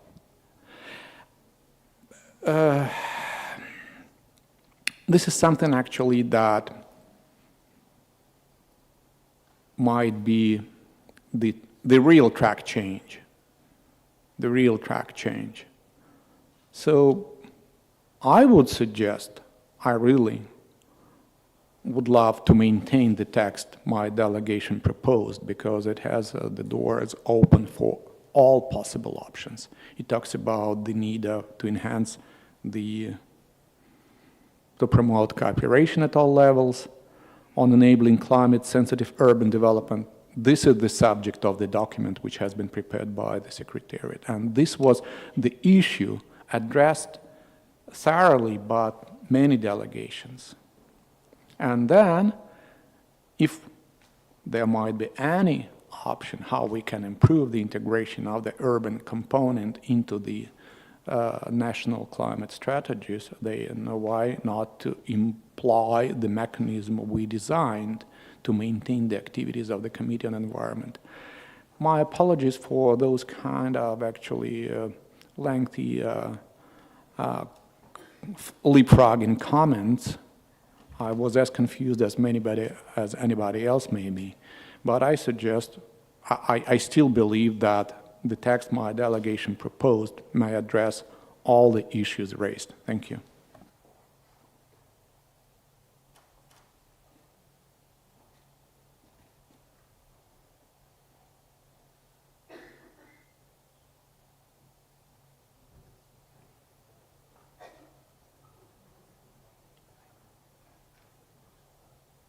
Yes, yeah, I see Bhutan. Yes, please.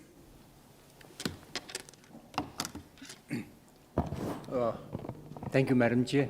In fact, while there is no agreement on what is being proposed, I'm sure that the Secretariat, I'm just commenting on what the Secretariat has proposed initially, assuming that the Secretariat would have made adequate consultations and would have made also put some input, technical input from their side.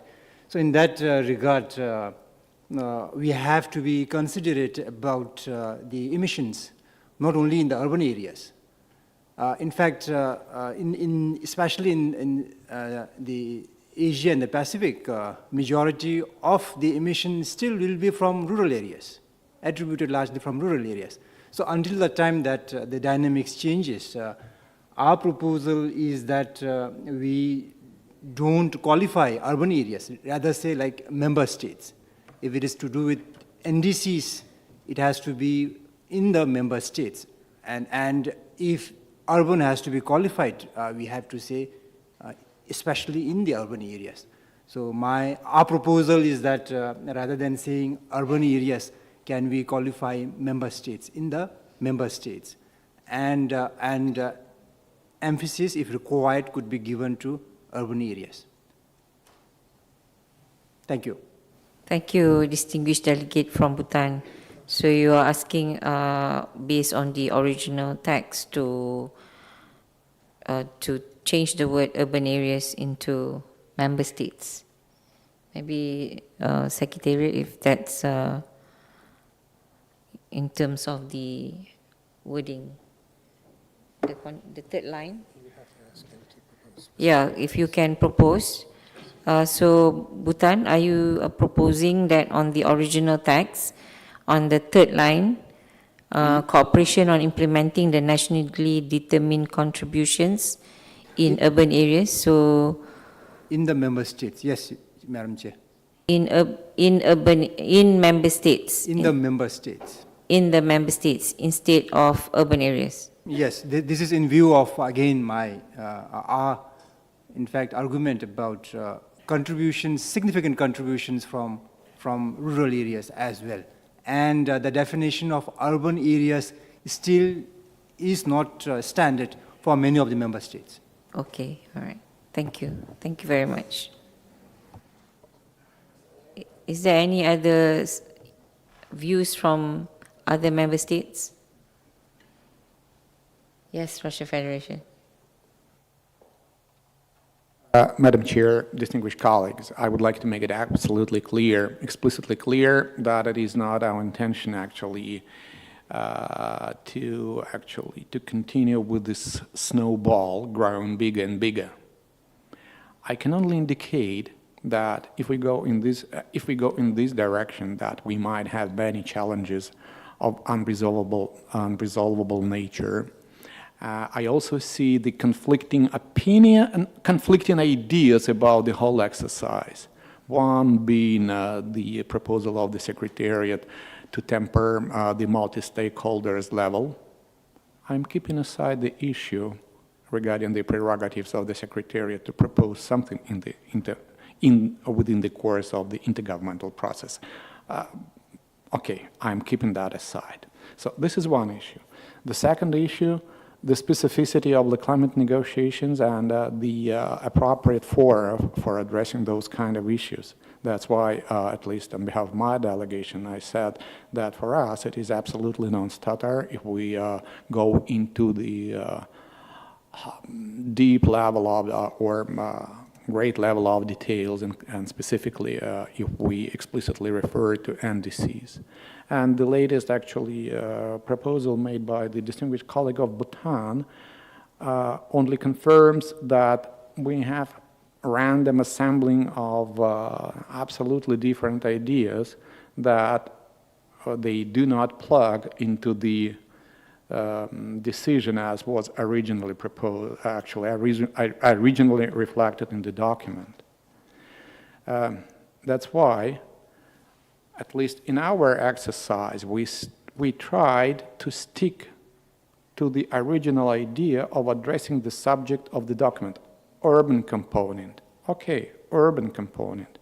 Then we suggested to streamline the process and to highlight the need for cooperation at all levels. And then, for the sake of maintaining the idea which we assumed was actually originally reflected in the text, we suggested the whole sentence about the technical expert group on environment and development. We are not married to the last sentence. We can easily get rid of it. What we cannot definitely accept, and I finish at this, we are not ready to tamper with the specific issues which belong to the UNFCCC and Paris Agreement, like NDCs, like all those issues pertaining how can we contribute to the implementation and given specific mandates to do that.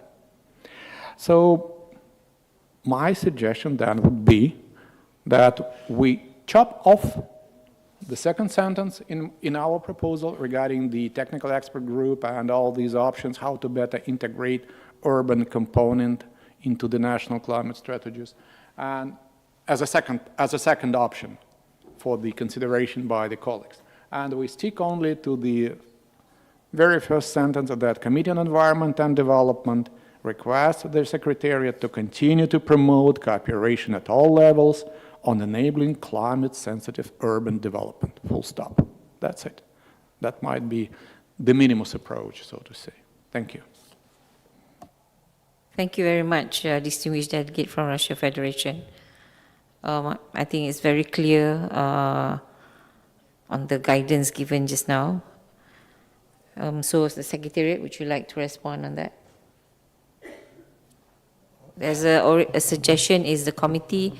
Now the sentence will read, the Committee on Environment and Development requests the Secretariat to continue to promote cooperation at all levels on enabling climate-sensitive urban development.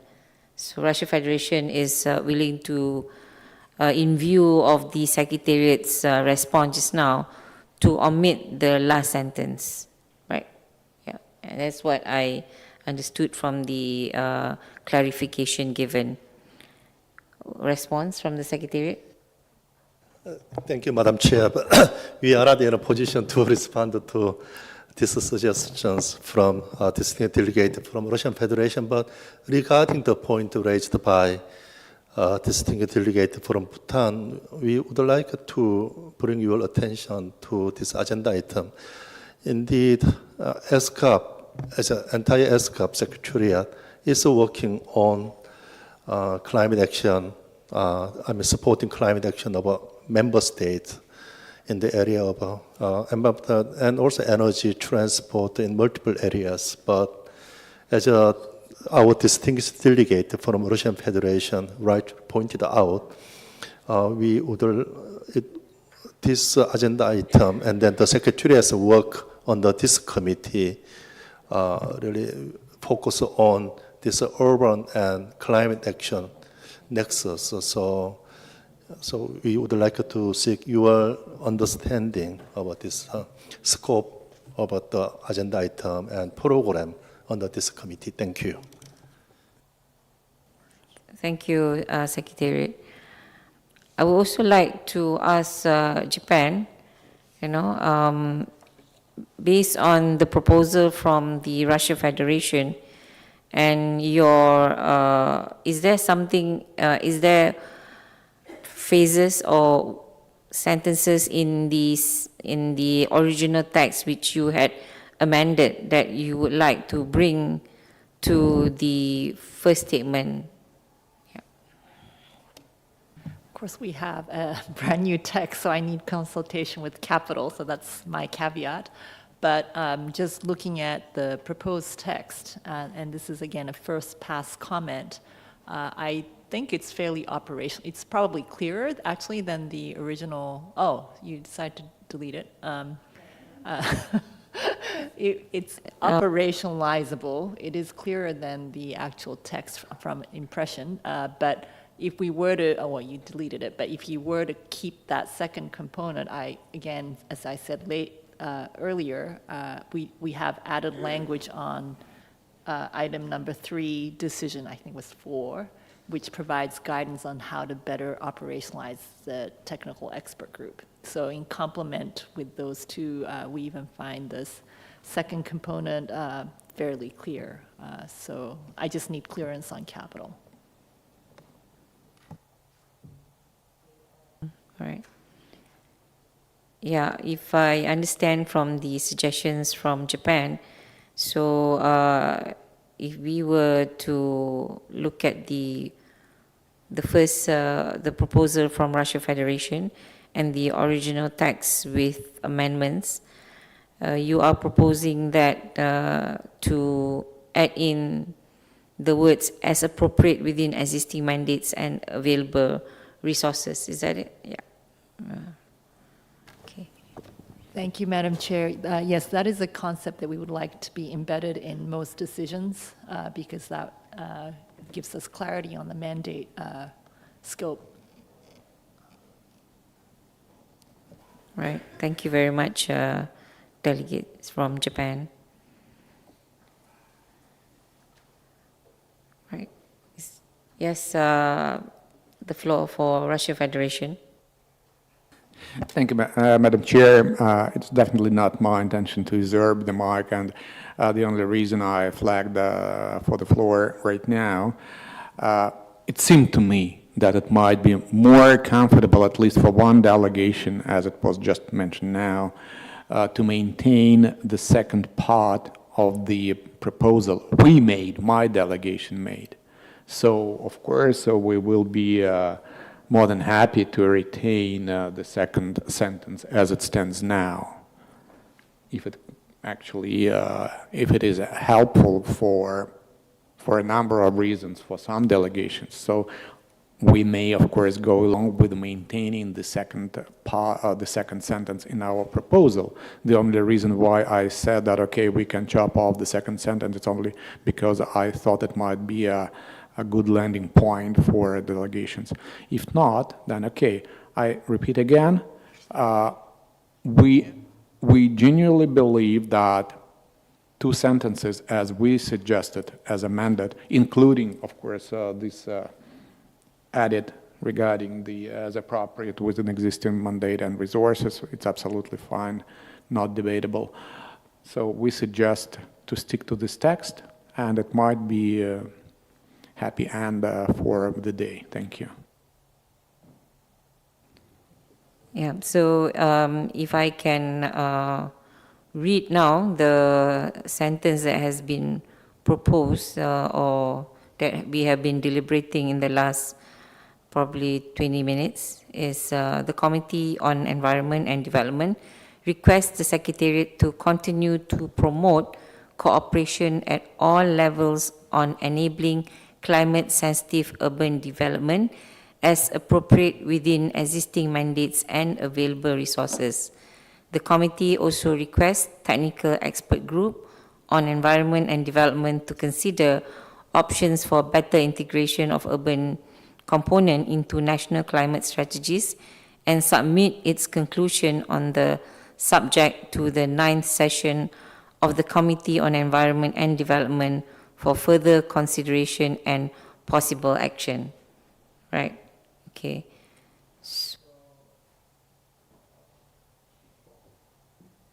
Secretariat? No? Okay. Or members on the floor? Is there any members that agree or would like to add on or provide your opinion? Yes, United States.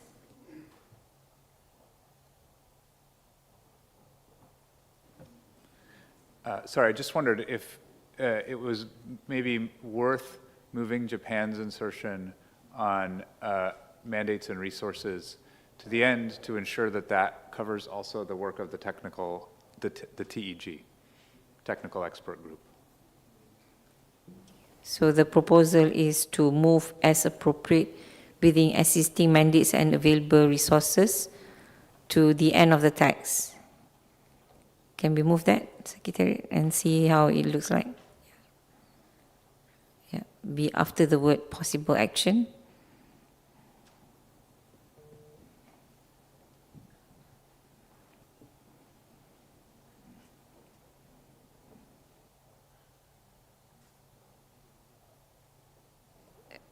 Yes, United States. Sorry, it just might flow better if you put it actually to read. The committee also requests the technical expert group on environment and development, comma, as appropriate within existing mandates and available resources to, et cetera, et cetera. Can we move that up?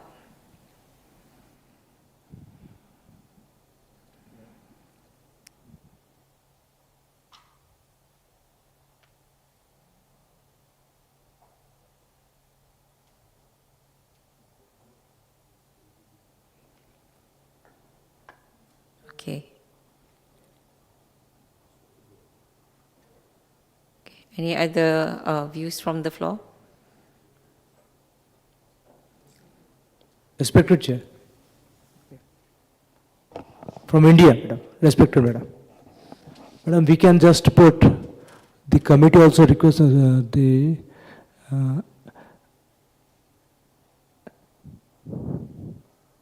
as appropriate within existing mandates and available resources as per the national circumstances and priorities. If we can add that sentence. Please repeat. And available resources? As per the national circumstances and national priorities. As per circumstances? National priorities and national circumstances. As per national Priorities and circumstances. priorities and circumstances.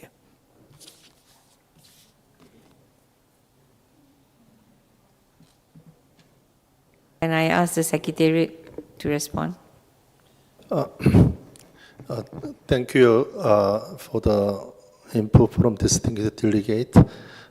Perhaps respecting the idea from this distinguished delegate from India, perhaps this as per national priorities and circumstances, it might better fit with after national climate strategies. I mean, certainly when we are looking at how to integrate the urban component into national climate strategies, this should take into account country, national priorities and circumstances. So, but this technical expert group, as appropriate within existing mandate and available resources, is directly related to the work of a technical expert group. It's not related to any national action programs per se. So perhaps the better location of your proposed sentence would be after national climate strategies. The Secretariat is in the view that the proposal by India to be moved to after the word national climate strategies. Can we put it there for a while? The draft. Would be okay. That would be okay. Okay, all right. Yeah. Okay, thank you, in India.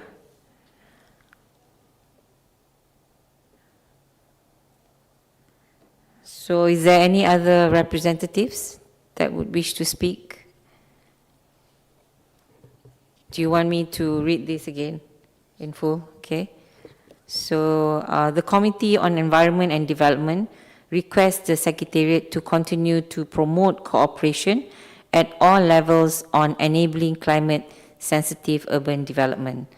The committee also requests the Technical Expert Group on Environment and Development, as appropriate within existing mandates and available resources, to consider options for better integration of urban development into national climate strategies as per national priorities and circumstances, and submit its conclusions on the subject to the 9th session of the Committee on Environment and Development for further consideration and possible action.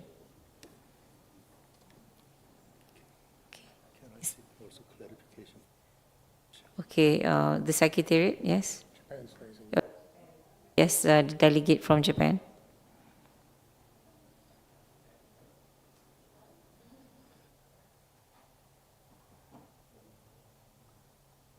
Yeah, Japan. I mean, while I understand the sentiment behind national priorities, but this is the work of the TEGs, I just, I think we're just referring to general work, right, of building the urban component into NDC. So I don't think it really fits English-wise. I don't know, we need to have clearance on all of this, but just commenting. Maybe some other English native language speakers can chime in. Okay. All right, thank you, Japan.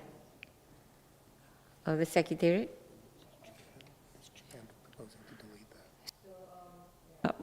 Maybe Japan, are you proposing to delete the words as per national priorities and circumstances?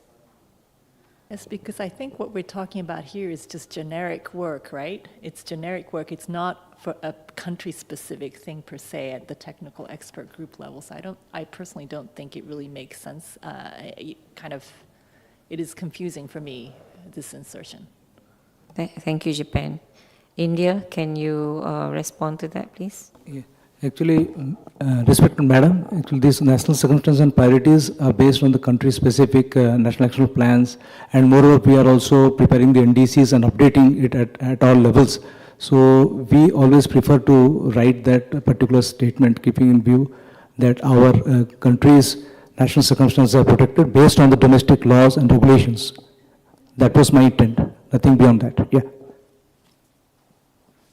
So India is proposing to retain the statement? Yes, madam.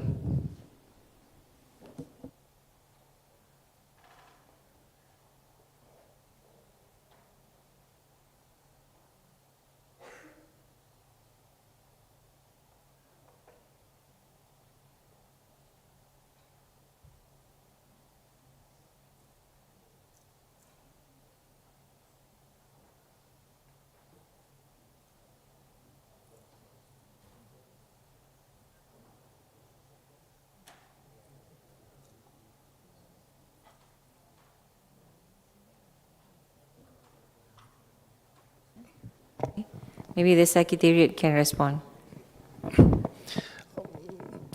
So, respecting the view of our delegation, distinct delegate from India, would it be also possible to relocate this into the end of the first sentence?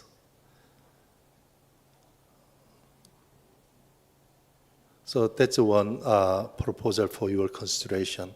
And also, we have one point of clarification from Japan and maybe Russian Federation.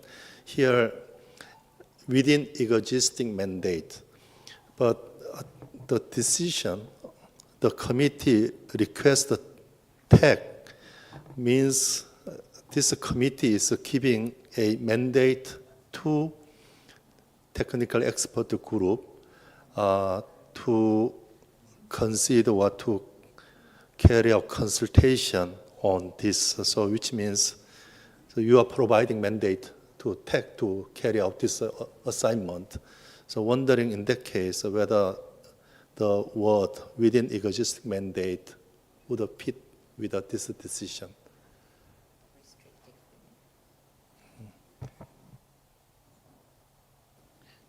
So there are two proposals as well as clarification here. The first is to the proposal made by India. The Secretariat is proposing that the sentence as per national priorities and circumstances be moved to after the cooperation at all levels.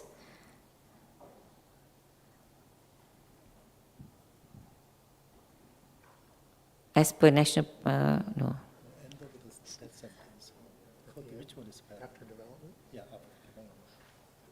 After the word urban development. Yeah, after the word urban development, to bring it there. Cooperation at all levels enabling climate-sensitive urban development as per national priorities and circumstances. Respect, madam, that would be okay. We are fine with that. That's the first response by the Secretariat. And the second matter that has been raised by the Secretariat is with regards to the word, to the proposal of existing mandates and available resources, as appropriate within existing mandates and available resources.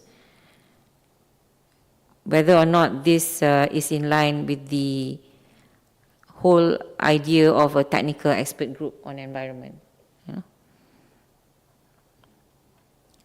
I think that's a clarification required for the proposal made.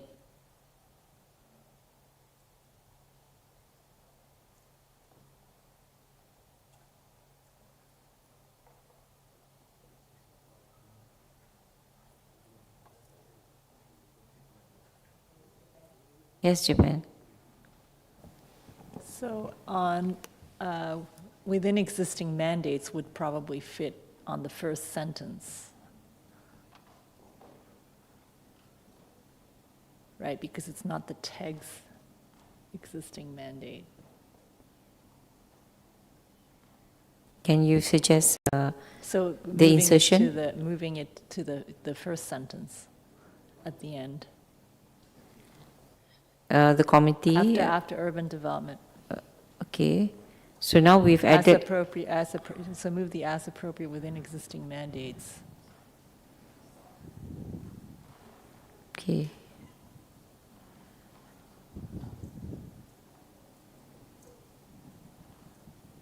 No, available resources, I guess the suggestion was to keep it.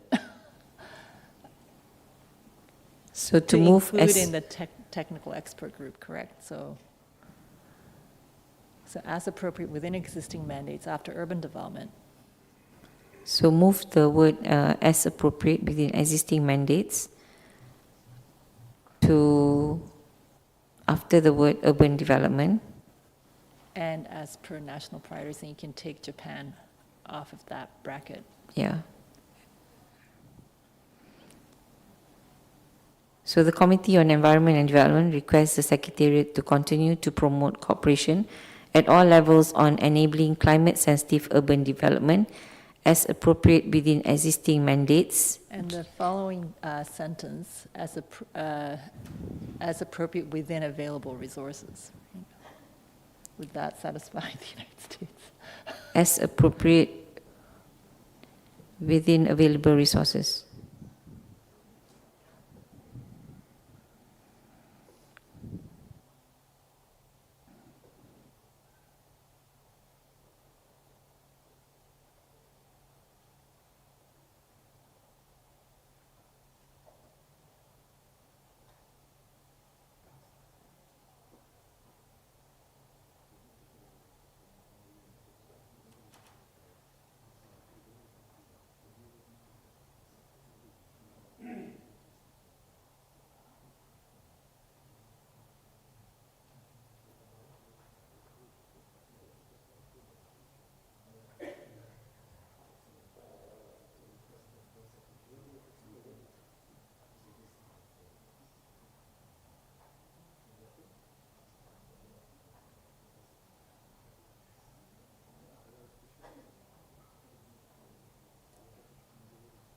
Okay. I think looking at the sentence and also looking at the intention of the wordings here, the appropriate within existing mandates would probably be more applicable or with the first sentence, which is the Committee on Environment and Development requests the Secretariat as appropriate with where's the word now? As appropriate within existing mandates to actually go up there, because then it will be within the purview of the Secretariat within whatever current mandates that they have obtained.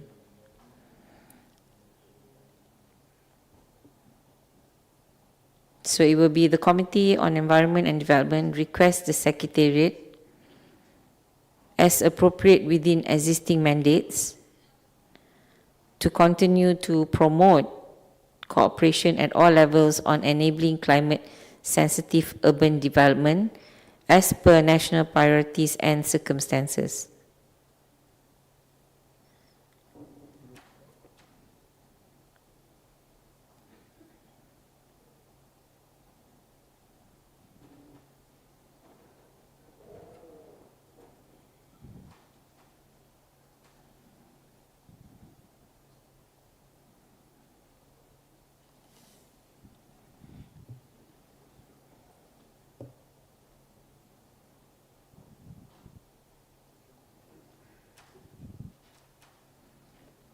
So is there any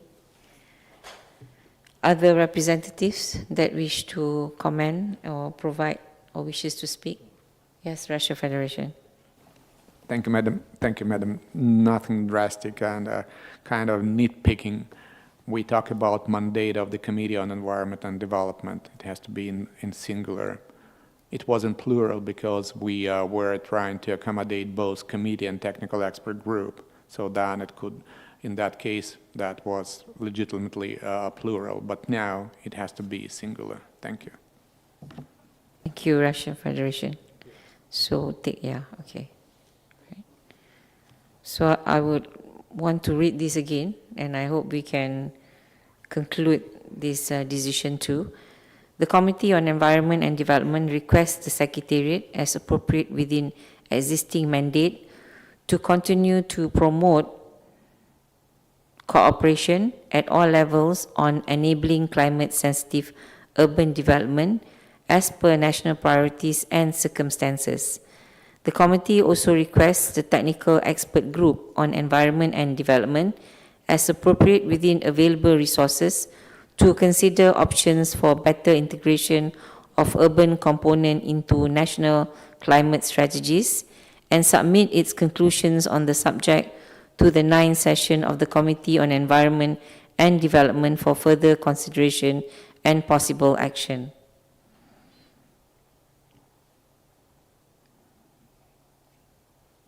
So, yes, United States. Sorry, very minor as well. I think it should read as appropriate within its existing mandate.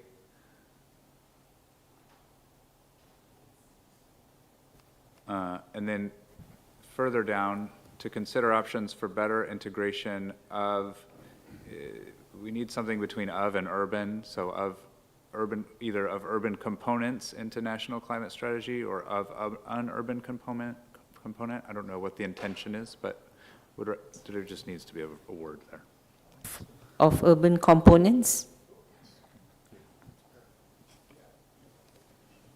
Thank you, United States.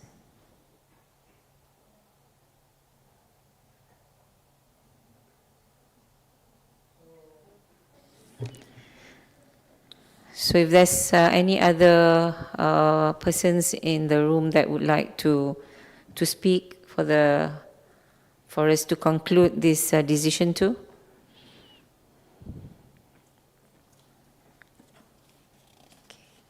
So if not, I propose that the draft decision, as amended by distinguished delegate of Japan, India, Russia Federation, and United States of America, be included in the draft report of the committee and considered under agenda item 6, adoption of the report of the Committee on Environment and Development on its 8th session.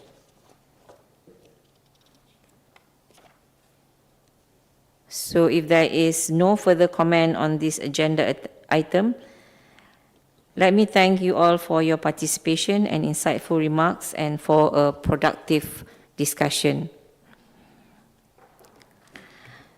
Before we adjourn, I would like to also inform that we will resume the session with agenda item 3 tomorrow, and the session will be chaired by His Excellency Mr. Aminatov Uvoli, Ambassador and Permanent Representative of Fiji to ESCAP, as the co-chair of the meeting.